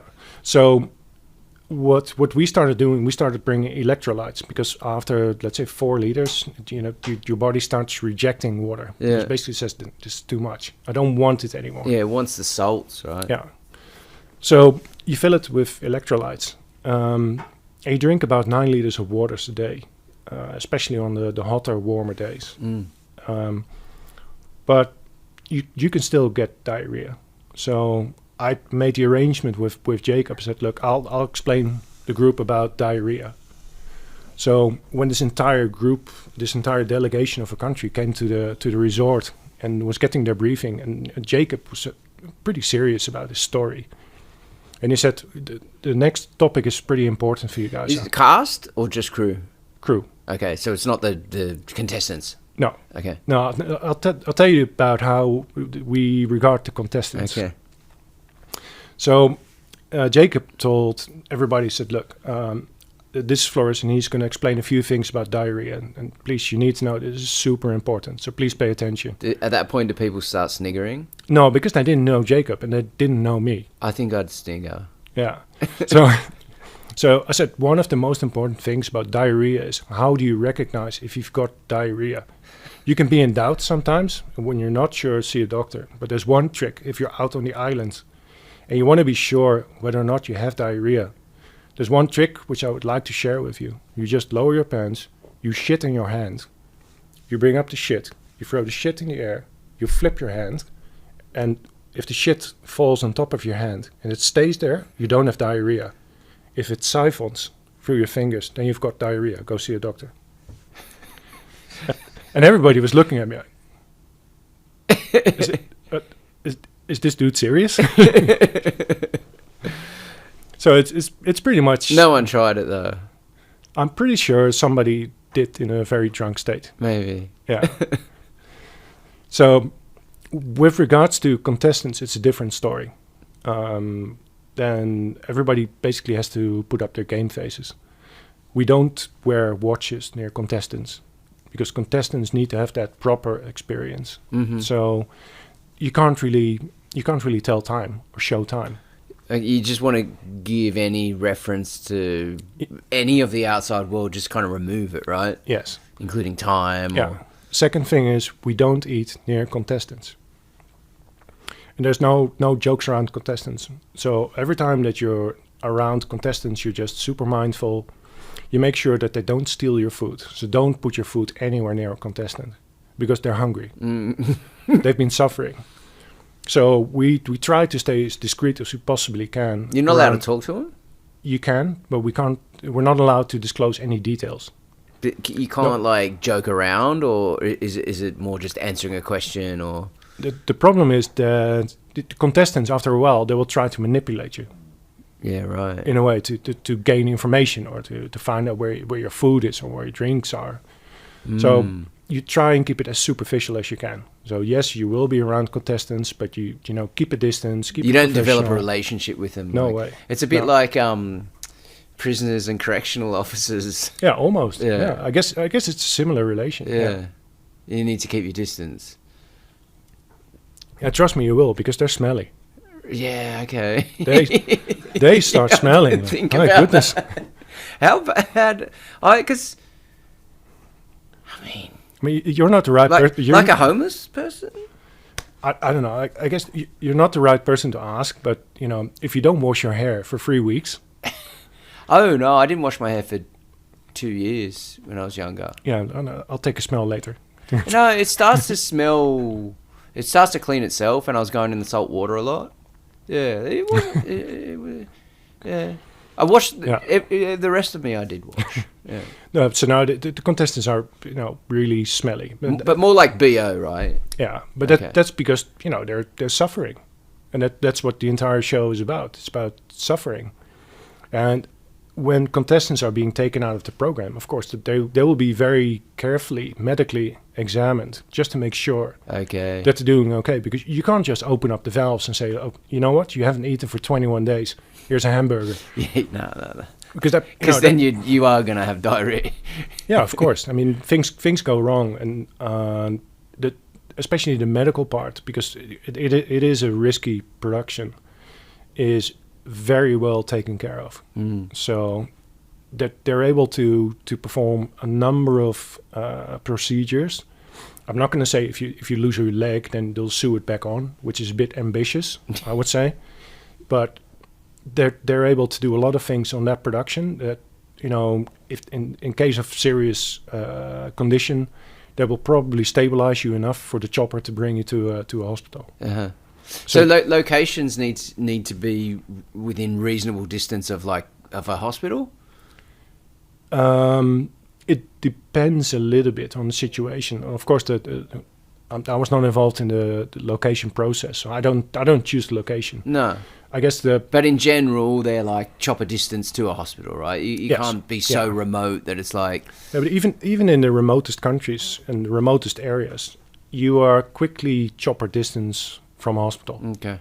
Because choppers can cover 300, 400 kilometers easily. Okay. Yeah, right. So, and there's always an hospital somewhere. And it's not very close distance, could be 300, 400 kilometers, but there'll be something. Yeah, there will be something. And then, they're very mindful about the fact that these facilities are there.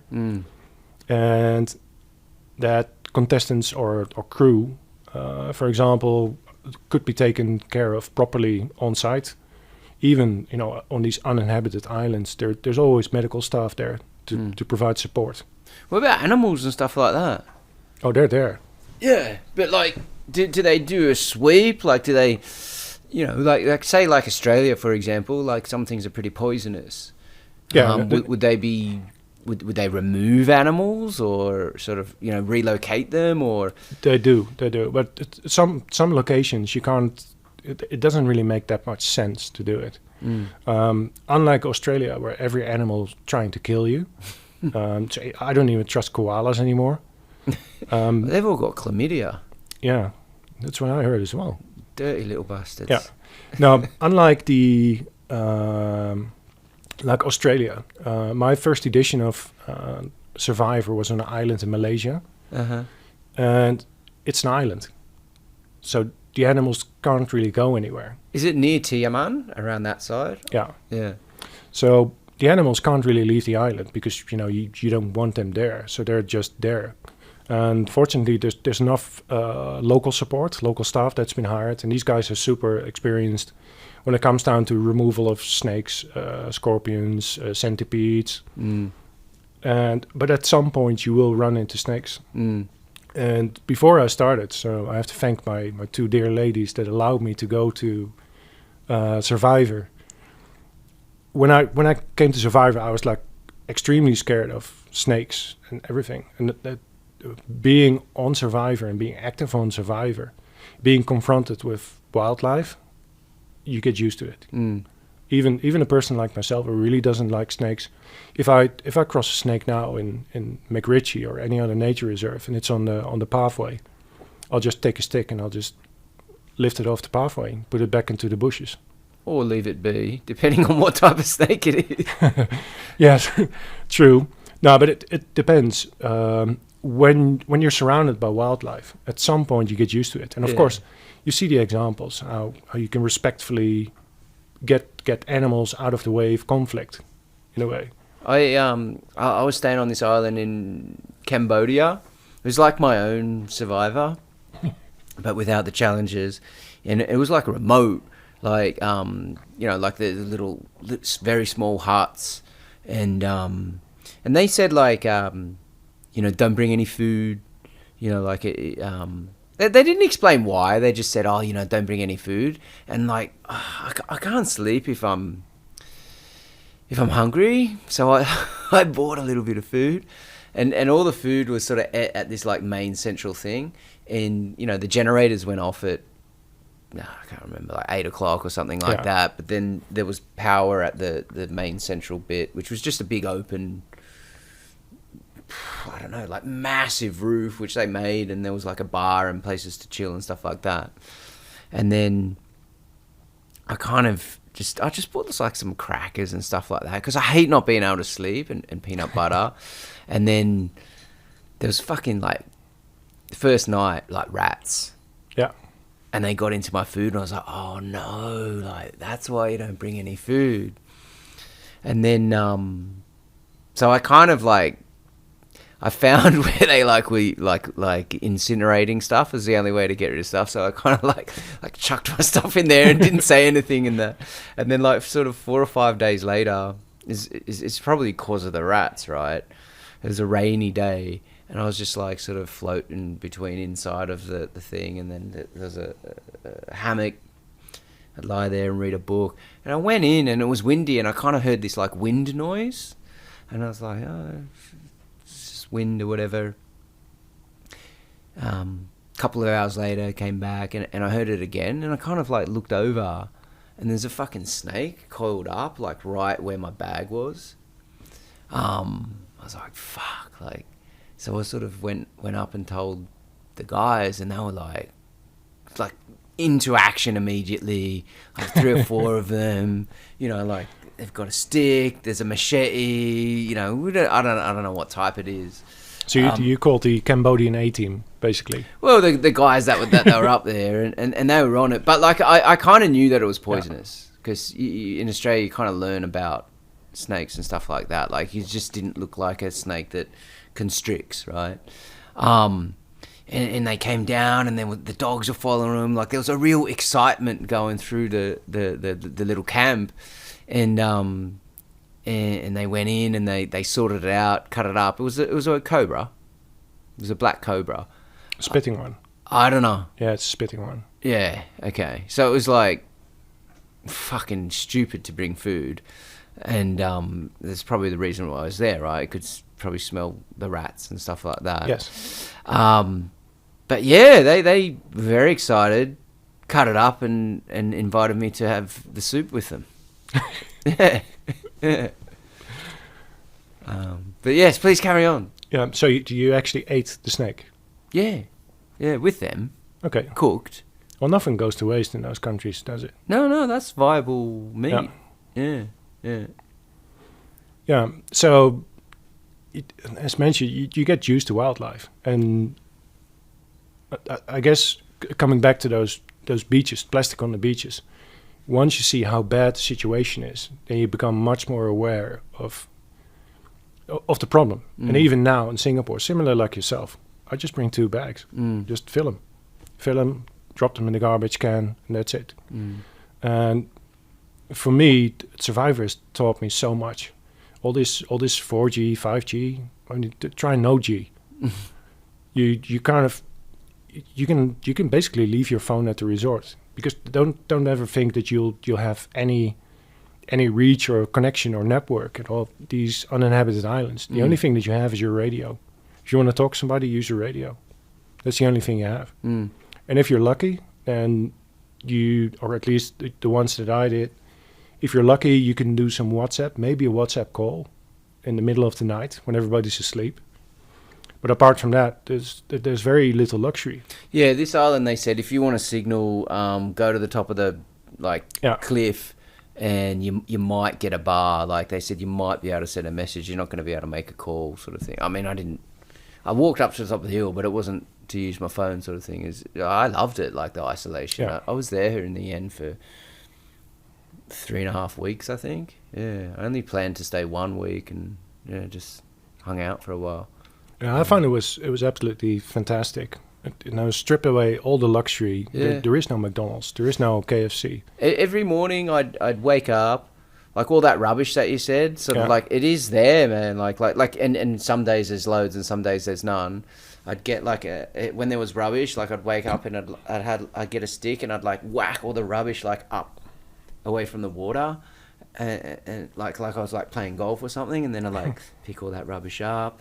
I'd chuck it away. Then I'd go and snorkel on the amazing coral reef that was just over there. Come back, play some badminton with the people that lived and worked there, and ate some food and read a book and just. Yeah, it's beautiful. Yeah. I mean, every time I was there, I didn't think about all this luxury stuff at all. I mean, for me, the important lesson was if there's nothing there, and you have no distraction, there is no streaming, no Netflix, or no reason to stay inside.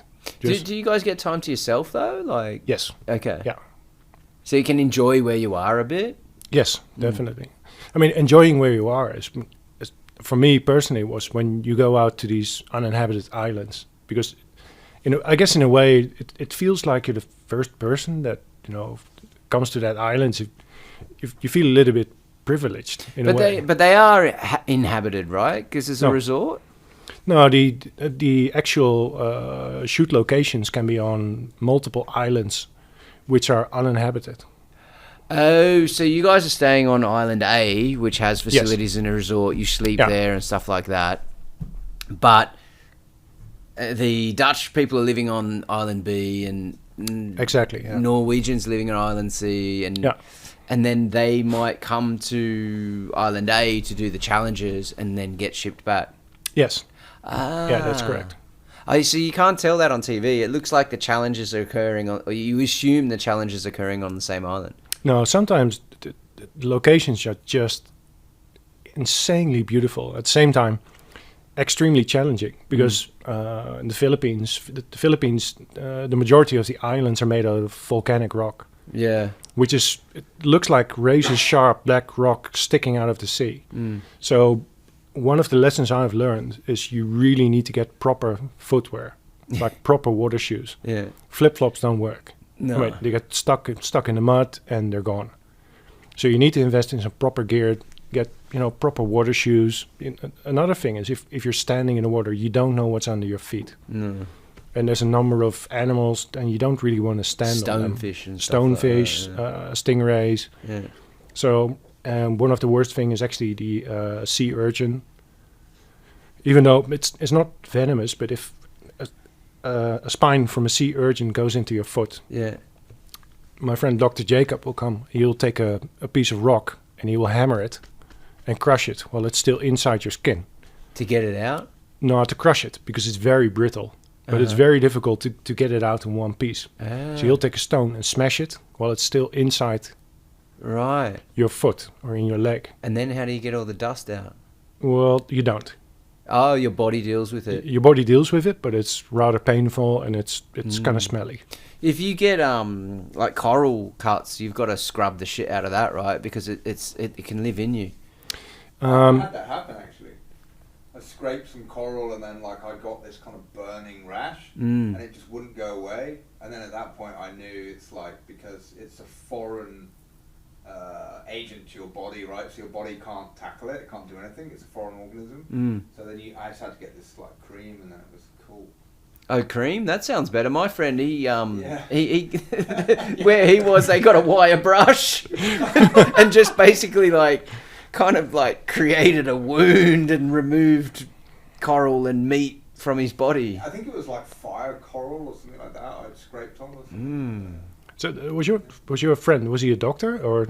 No. He sounds more like a car mechanic. No, like he was like on an island somewhere, and that's what the local dudes were like. Oh, you just do this, but you got to scrub it. We got to scrub it. Yeah, was the local dude a car mechanic or? No, you know, like there's different ways on islands, right? Yeah. Yeah. No, we did have a number of encounters with box jellyfish, and we have them in Singapore as well. And actually, I had one stroke my foot, Oh, really? and it's rather unpleasant. Yeah, it's I would supposed say. to be. Yeah. So the pain is horrible. I mean, I was lucky because it only touched the top of my foot. Yeah. And every team that goes out is a bottle of vinegar with them. So what we normally do, you neutralize with vinegar straight away, and then the pain goes away rather quickly, unless you've been seriously struck, like all over your body, for example, which happened to a few guys as well. So then it's a different story, and then again, my friend Dr. Jacob will come in and knock you out, just to make sure that your body doesn't give in to the pain that much. But as a basic perspective, you just take vinegar, pour it over it, and we had these laminated production guidelines. And you just scrape it off. Yeah. Yeah. A friend of mine, when he was little, because there's vinegar and then there's the other method that if you don't have vinegar, I don't know if it works, but he said he was like really little, he was only like 5 or something, and in a remote beach. And he peed on. His dad just got his cock out and just started pissing all over him. So like he was like 5, just got stung by a jellyfish, like he's crying, and then just looks up and sees his dad start pissing on him. Yeah, he said it was like that was more traumatic than the sting. I asked the question, but I got the feedback that doesn't really help. Yeah, I think now they say that doesn't do anything. No. Yeah. I mean, if people still want to try it, and I'm not sure if it hurts. Oh, you don't or even makes things worse. You don't even need the sting, right? You can just try it if you want. Yeah. So, did anyone get really seriously injured? Did people have to get medevaced or whatever and taken to these hospitals? Yes. How often would that happen? It is every series. Someone goes to hospital. I haven't been involved in any of the series since 2017, since I moved to Singapore. I know it's happened. I can't recall the amount of medevacs. I know because I was there when there was a few medevacs, but fortunately I'm not that deeply involved in, let's say, a contestant from one of the countries, for example. So that doesn't really happen under my radar. It's not my responsibility. That's someone else's job. They sort it, and you hear about it later. Yeah, or not, because they're pretty strict about the medical privacy, medical data. Okay. So sometimes, it can happen that a person leaves the actual production and you don't find out because they're very strict with medical privacy and medical matters. Plus all this, they also don't want to have the... people know about X person had to leave the show and stuff like that as well, right? I guess let's say that you're a Survivor UK. In the end, you are responsible for Survivor UK. Whatever is going to happen on television, of course, the games and Island Council, those two elements are in there. But everything in between, like your reality or how you fill that in, is up to you, because you're the creative, responsible person for your own Survivor in your country.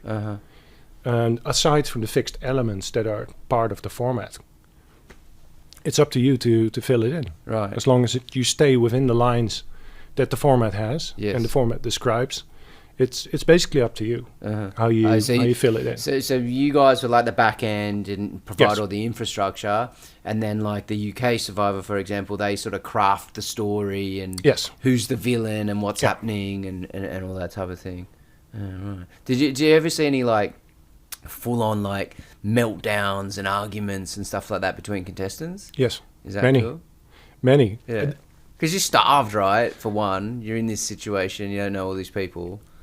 Yes, and I think it's supposed to happen. I think it's actually something that if there's no bitch fights or no clashes between contestants, it's boring. Yeah. Nobody wants to watch it. Yeah. I mean, that's what Survivor does with you. But it's part of the casting as well, right? You need controversial people. You need people who are got a short temper.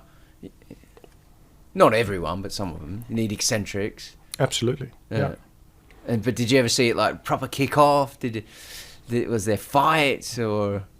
I haven't experienced fights myself, but that could also be because once these contestants leave the game where I am active, I'm building it up, we're recording it, then the contestants leave and then they go back to their reality part.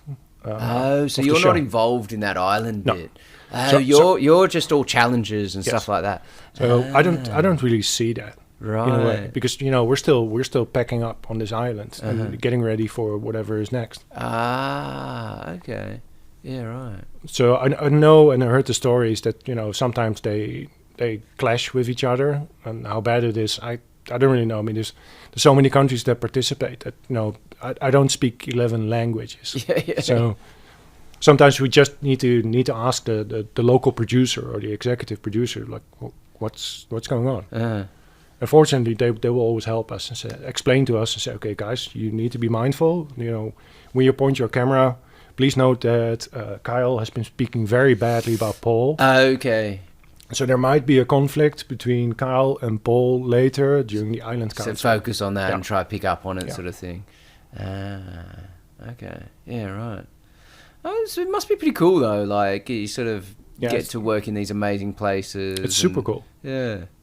No, it's amazing, and as I said, if you strip away all the luxury that you have, all your internet connectivity, all your luxury, your fancy restaurant, your super nice home, and you come there and you're still happy, then I think you're in the right position. And to me, that was an eye opener. Yeah. Well, but a lot of the times you go to like countries that are not as developed and like poorer, but like the people are happier, like way happier. Yes. Because you're kind of like living for today and not tomorrow, and you're not stressing about what you don't have, more like happy for what you have right here, to eat or to, I don't know, the money to get you from A to B or just a TV to watch or whatever, like you take that for granted, but in other places it's like, this is an amazing thing that brings people together. Or it is an amazing experience, and the guys, our local crew that we had in the Philippines, I'm still in touch with these guys. And in the previous productions, what everybody would do is bring as many clothes as you possibly can to the Philippines. And once you leave, you just make sure that your clothes are being cleaned up properly, ironed, and everything's being collected. And it all goes to our Filipino friends. Well, even those like wicked like clothes that you turned up on your first day, you never got to keep them. No, everybody goes home with an empty suitcase, and it's an indication about the friendship that we have with our local colleagues, which is absolutely amazing. And for us, and this is, I guess, the strength of this production as well. for us as a production team, there's no difference whether you're from the Philippines or from Holland or from the UK. It's a little bit different with Kyle, but so if you have to do heavy labor, everybody lifts. There's no excuse. Yeah. So there's no reason. I mean, these guys are local colleagues. They're equal to us. Oh, of course. We they might have should different be. job titles, Yeah. but in the end, we have a lot of equipment that needs to go from A to B under the burning sun. It's super heavy, but it's equal to everyone them mucks as for in. us. Yeah.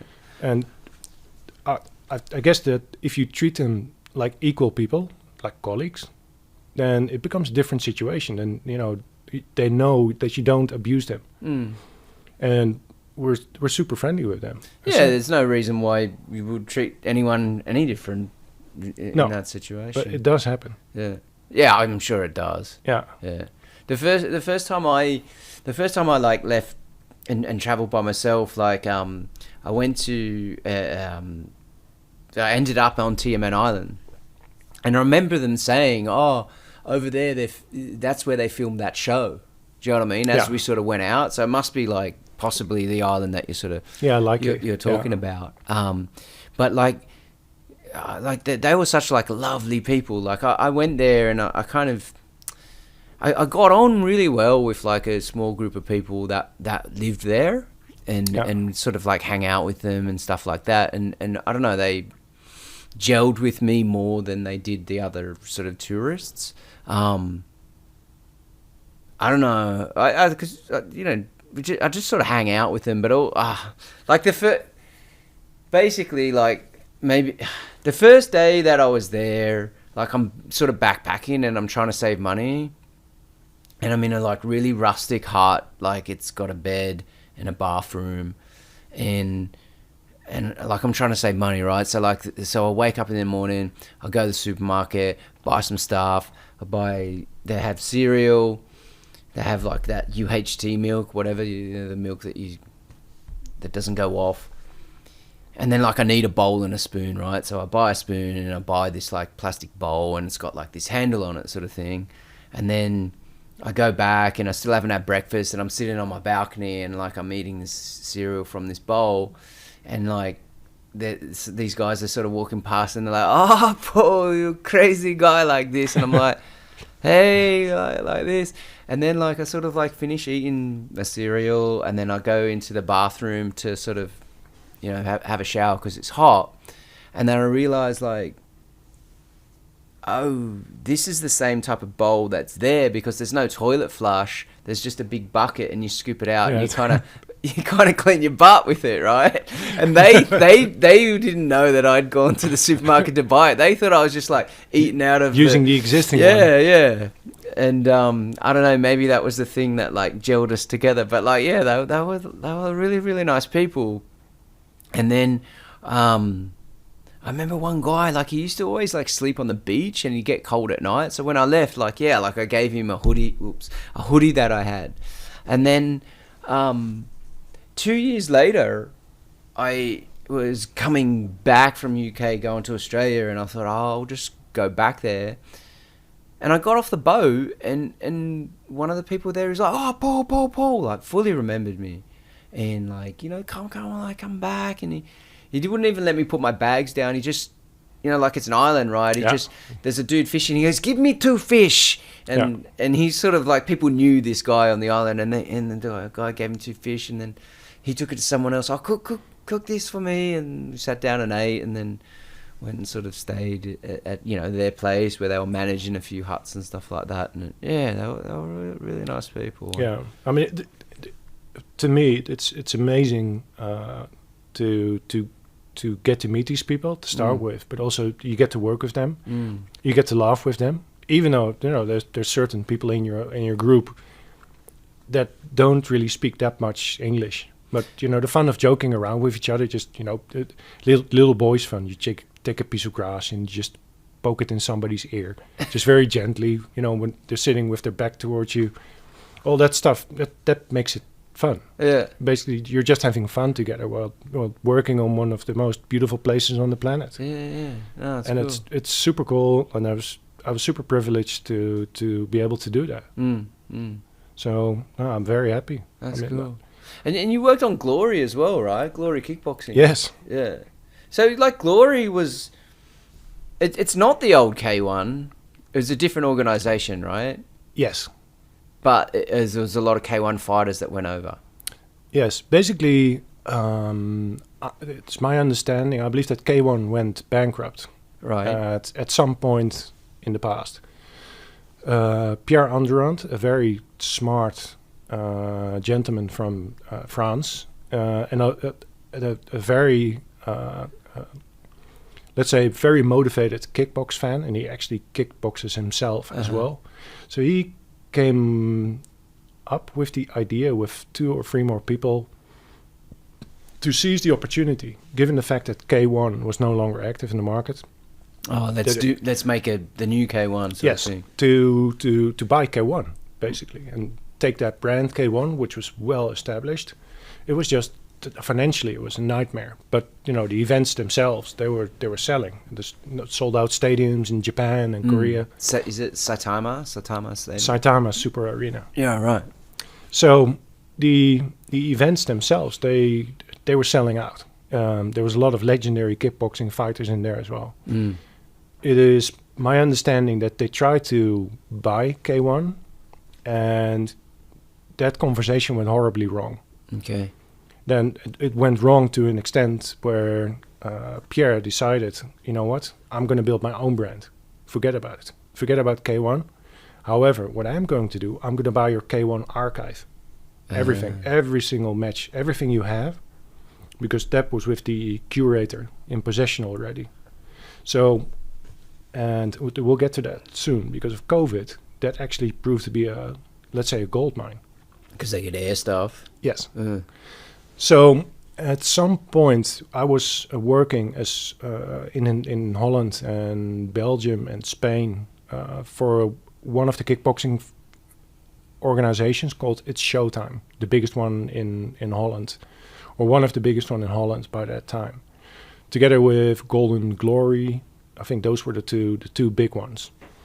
Pierre decided, I'm going to... Golden Glory, that was a gym though, no? Yes. Right. And they were doing their own promotions. Yeah, and they had a lot of fighters on the contract as well. Well, they had like Ernesto Hoost. Sammy Shield. Sammy Shield, was it? Alistair Overeem used to fight there. The Flying Dutchman, Remy Bonjatski. I'm not sure where Remy fought, to be honest. Overeem was... Overeem, Saki. Gokhan Saki. Yeah. Yeah, right. So a lot of big names came from those gyms. Badhari was with It's Showtime. Right.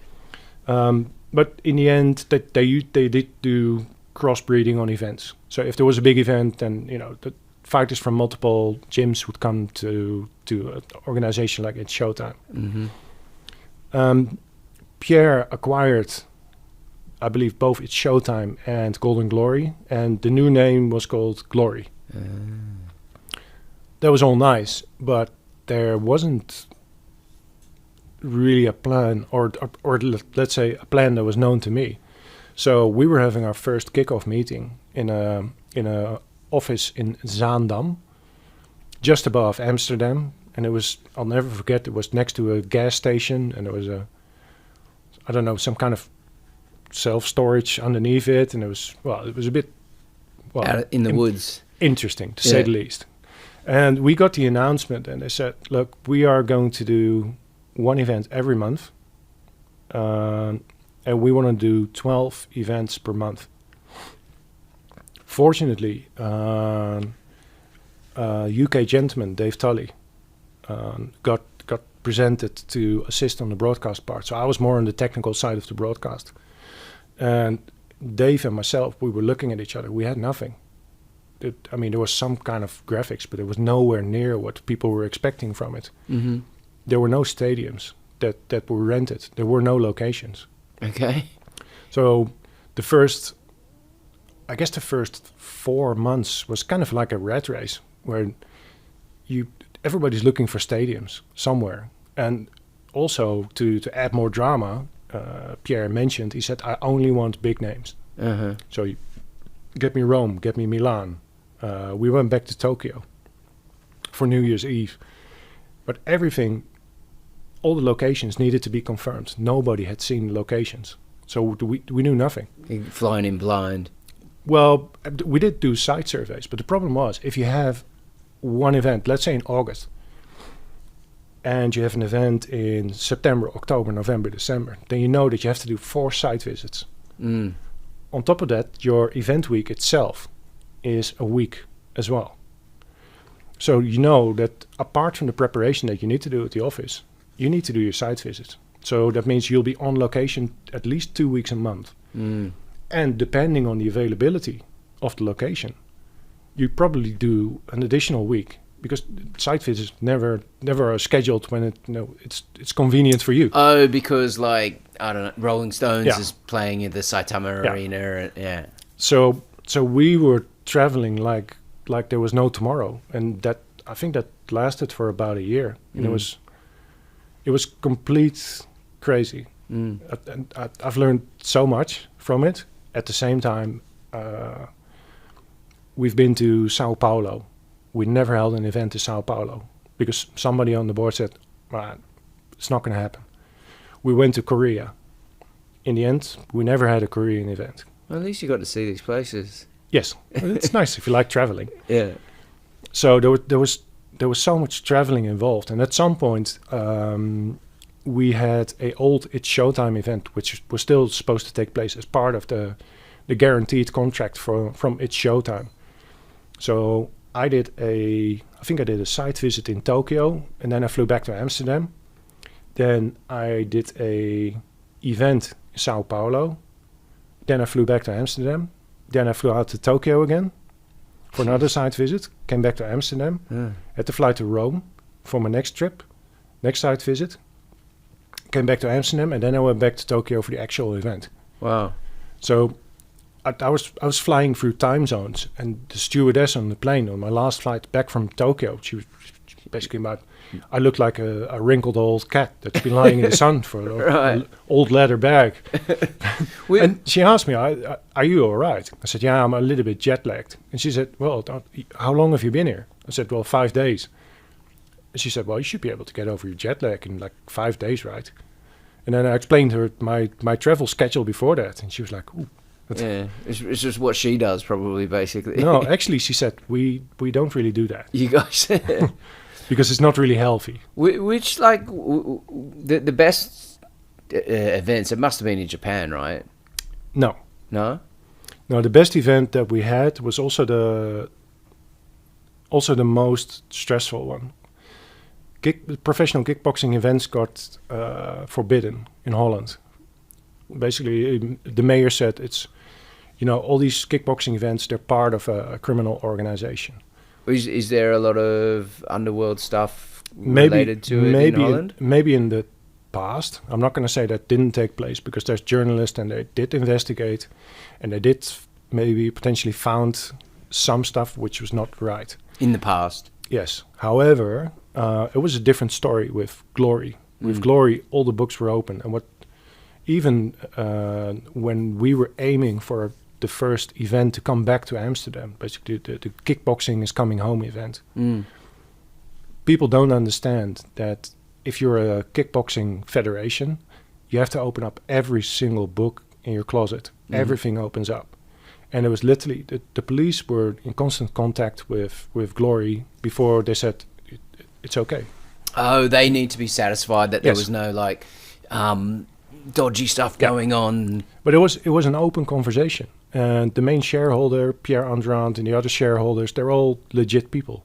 It's not this shady guy with a leather jacket and, his beard and his mustache and his sunglasses and his gold chain. That's the old stigma that was still there. And that's exactly what we were trying to improve on the image of kickboxing, professional kickboxing. Because did K1 have Yakuza ties still? Pride did. I assume K1 did. I'm not sure. Because I mean, don't most really know. businesses in Japan have some level of relationship with Yakuza, obviously. Yeah, I mean, it could be. Yeah. I mean, but I guess football clubs probably have the same ties, and the chess club around the corner has the same. In Japan, but maybe not in other parts. But for us, it didn't really matter, because the magnifying glass was on kickboxing, and we worked for years to be able to come back to Holland, to Amsterdam. And that was the best event, was it? Yes, unfortunately, shortly before that event, the terrorist attacks in Paris took place. Okay. So everybody worked like mental, including the fighters, the coaches, the organization, Glory, the Glory staff themselves. Everybody, just to be a positive ambassador for the sport. Everybody knew when we hold this event, there can't be a single fight in the audience at all. Because if we mess this up, our homecoming, then we're done. Was there fights going on in other... Yes. Yeah. Yeah, because back then, you go to any events like that, you're like looking around, right? It's a bit because rowdy, right? It kicks off. Yeah. Yeah. So, and now on top of the pressure that we already had, this is the first time. This is your chance to come back to Holland. If you want it, seize the opportunity. And everybody knew we cannot fuck this up. It's got to be perfect. It has to be perfect. And now we have to live with the stress and the pressure from counter-terrorism attacks. Right. So what the audience in Amsterdam didn't really know is that there were multiple anti-terrorism units on standby in the vicinity of the venue. Just in case. Just in case. And thinking about that, knowing that because there was a serious risk, according to the police. So the police really scaled up their security. Of course, the standard security practices applied, and it was super strict. So everybody got frisked, searched. How many people? I think about 6,000. Okay. Yeah, so but when they're at Saitama Arena, isn't it like 60,000? No, I think it's 25 to 30,000. I always thought it was massive. It is massive. It's a very large arena. Right. Ah, okay. So it was pretty stressful, and I guess when the event was over, normally you're happy, right? When you finish the like event, a relief, and nobody was happy. Everybody was like, thank God, we made it. Yeah. And that was the reason why kickboxing, this scale of events, was actually allowed to return to Holland. And it was only because everybody worked on it for years. It was literally 1 or 2 years, constant positive, ambassadorship. So it's not the old scene anymore. These are all professionals. Yeah, all the suppliers. It's not rough how it used to be, sort of thing. But yeah, all the suppliers that were there, everybody's legit. And these are all normal companies. Yeah, they work in Holland. I mean, they're the same guys that provide the LED wall for the Rolling Stones. Right. So how legit do you want it? Yeah. But it took quite a bit of effort. And as said, when the event was over, we were relieved. Just the fact that we made it, with kind of like the odds against you, because kickboxing audience, they're not really a chess club. No. So the last thing that you need is on your first event, we had the mayor, we had some ministers sitting front row. Yeah. And the last thing you can use on that one you don't need is chairs a fight in the flying audience. around the stadium. Yeah. Well, how come Dutch is so good at kickboxing? According to Tom Haring, one of the legendary coaches, I read an article where he basically said, look, we went to Japan and we got beat to shit. Okay. What? But in the 80s or something? Or? I think it's in the 80s. So there was always an interest. Yes. So where does the interest come from initially? I think it's mainly due to the karate and judo background. Oh, that was big in Holland. Yeah, so both in karate and judo, we have some legends. We have in judo we have Anton Geesink. I think he's one of the most decorated judo veterans on the planet. Right. Okay. In karate, we have John Blooming, who I believe is 7th Dan, who's no longer among us as well. And he's one of the most, let's say, respected karatekas on the planet. And then kickboxing came along, and so people were already into combat sports. Kickboxing came along, and the Dutch just sort of picked it up and were into it. But Tom Haring said we got beat to shit for weeks. So they took a small group of people. They went there, got beat up completely, got beat up again completely, got beat up again, and then they came back and they the lessons that they learned outside of Holland, they applied in Holland. So that, I think they call it the Dutch school. Yeah, Dutch style. Dutch that's- style. Yeah. And that's how it kind of started and originated. Well, it's like the power of Thai kicks and stuff like that, Yes. but like with good Western hands, right? Like Ramon Dekkers was, he was a freak, Ramon Dekkers was one of the most legendary kickboxers of all time. right? Yeah. And he died riding his bike or something.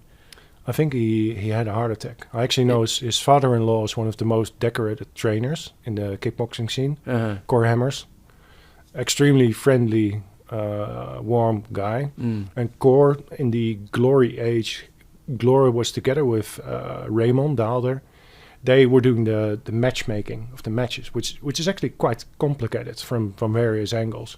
So you need two guys that are like super experienced, because if you've got one guy who's an absolute champion and a beast, and you've got the other guy who's making his debut in kickboxing, and then after 20 seconds that match is over. You can't do that. And- But you got to be able to sell it too, right? Yes. Because my friend, he does it for Bellator, and he's like, I've got to find the people that make a nice story. Do you know what I mean? Like, I kind of need a villain, and I kind of need a good guy, or there needs to be something, because all that pre-fight content that gets made, that's got to be enough for people to go, actually, I will put my hand in my pocket and get the pay-per-view, or go see the event. Yeah.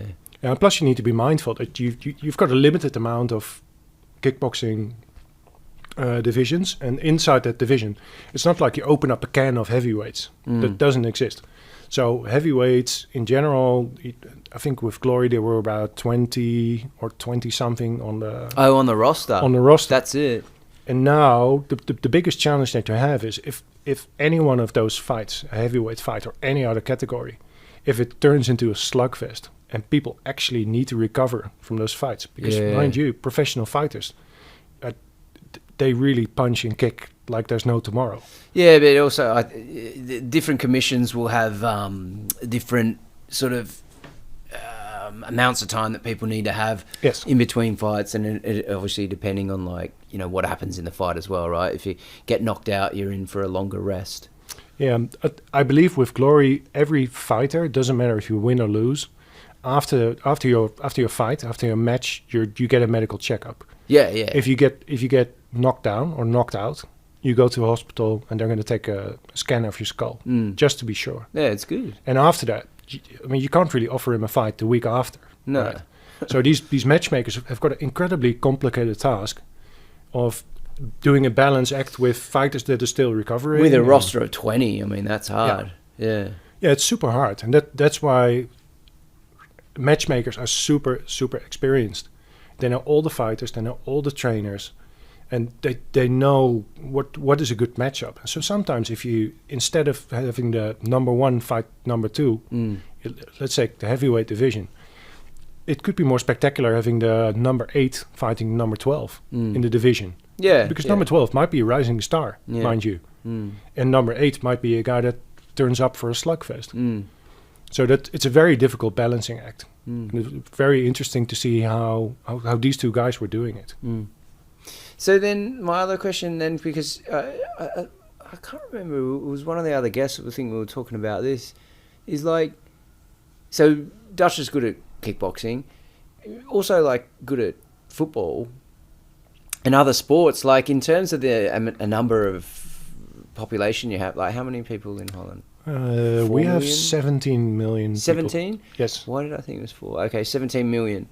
It's still not a huge population, considering the level that the Dutch have influenced, say football, for example, right? Yeah. Why? How is that? I think it is mainly due to, apart from the commercial terms or the commercial way that football clubs approach it. Yeah. But let's start before that. Let's start with a child, maybe 3, 4, 5-year-old. In Holland, there's a lot of facilities and a lot of locations where you and your friends can play ball. So Holland is relatively user friendly. So your kids can actually play football or play basketball. There's quite a few facilities available in your neighborhood. So that is one. There's always a soccer club nearby. no matter how countryside you live. There's always Yeah. one around the corner. And also, I believe that on primary school and secondary school, physical exercise is part of your education. Mm-hmm. So you do have like a number of hours per week when you exercise or you go to gym class, whatever you want to call it. Then slowly, if you talk about commercial terms, and I don't think this is something typical Dutch, but professional football teams, they start adopting players earlier and earlier. Mm-hmm. So one of my former colleagues, she's got a twin, and both her sons, they were scouted by a football club, AZ, from Alkmaar, I believe when they were 10 or 11. Oh yeah, I remember Arsenal signing I don't know, like a 5-year-old or a 7-year-old. Like it's younger and younger these days. Yeah, so they get younger and younger. And the reason why they do that is because, AZ is not the only one. Arsenal does it. They all do it in a way. So I think the only blockade in those signings is that you can only sign your first professional contract once you're 16. Okay. I believe. So they can be sort of brought in as part of like development squad or something like that, but not sort of pinned down and sort of signed up and committed. Yeah, so it's not really child labor because the parents can take them away at any given moment. But it's probably the other way around. The parents are stimulating these kids to stay at AZ, or you go to Ajax, or you go to Arsenal. Yeah.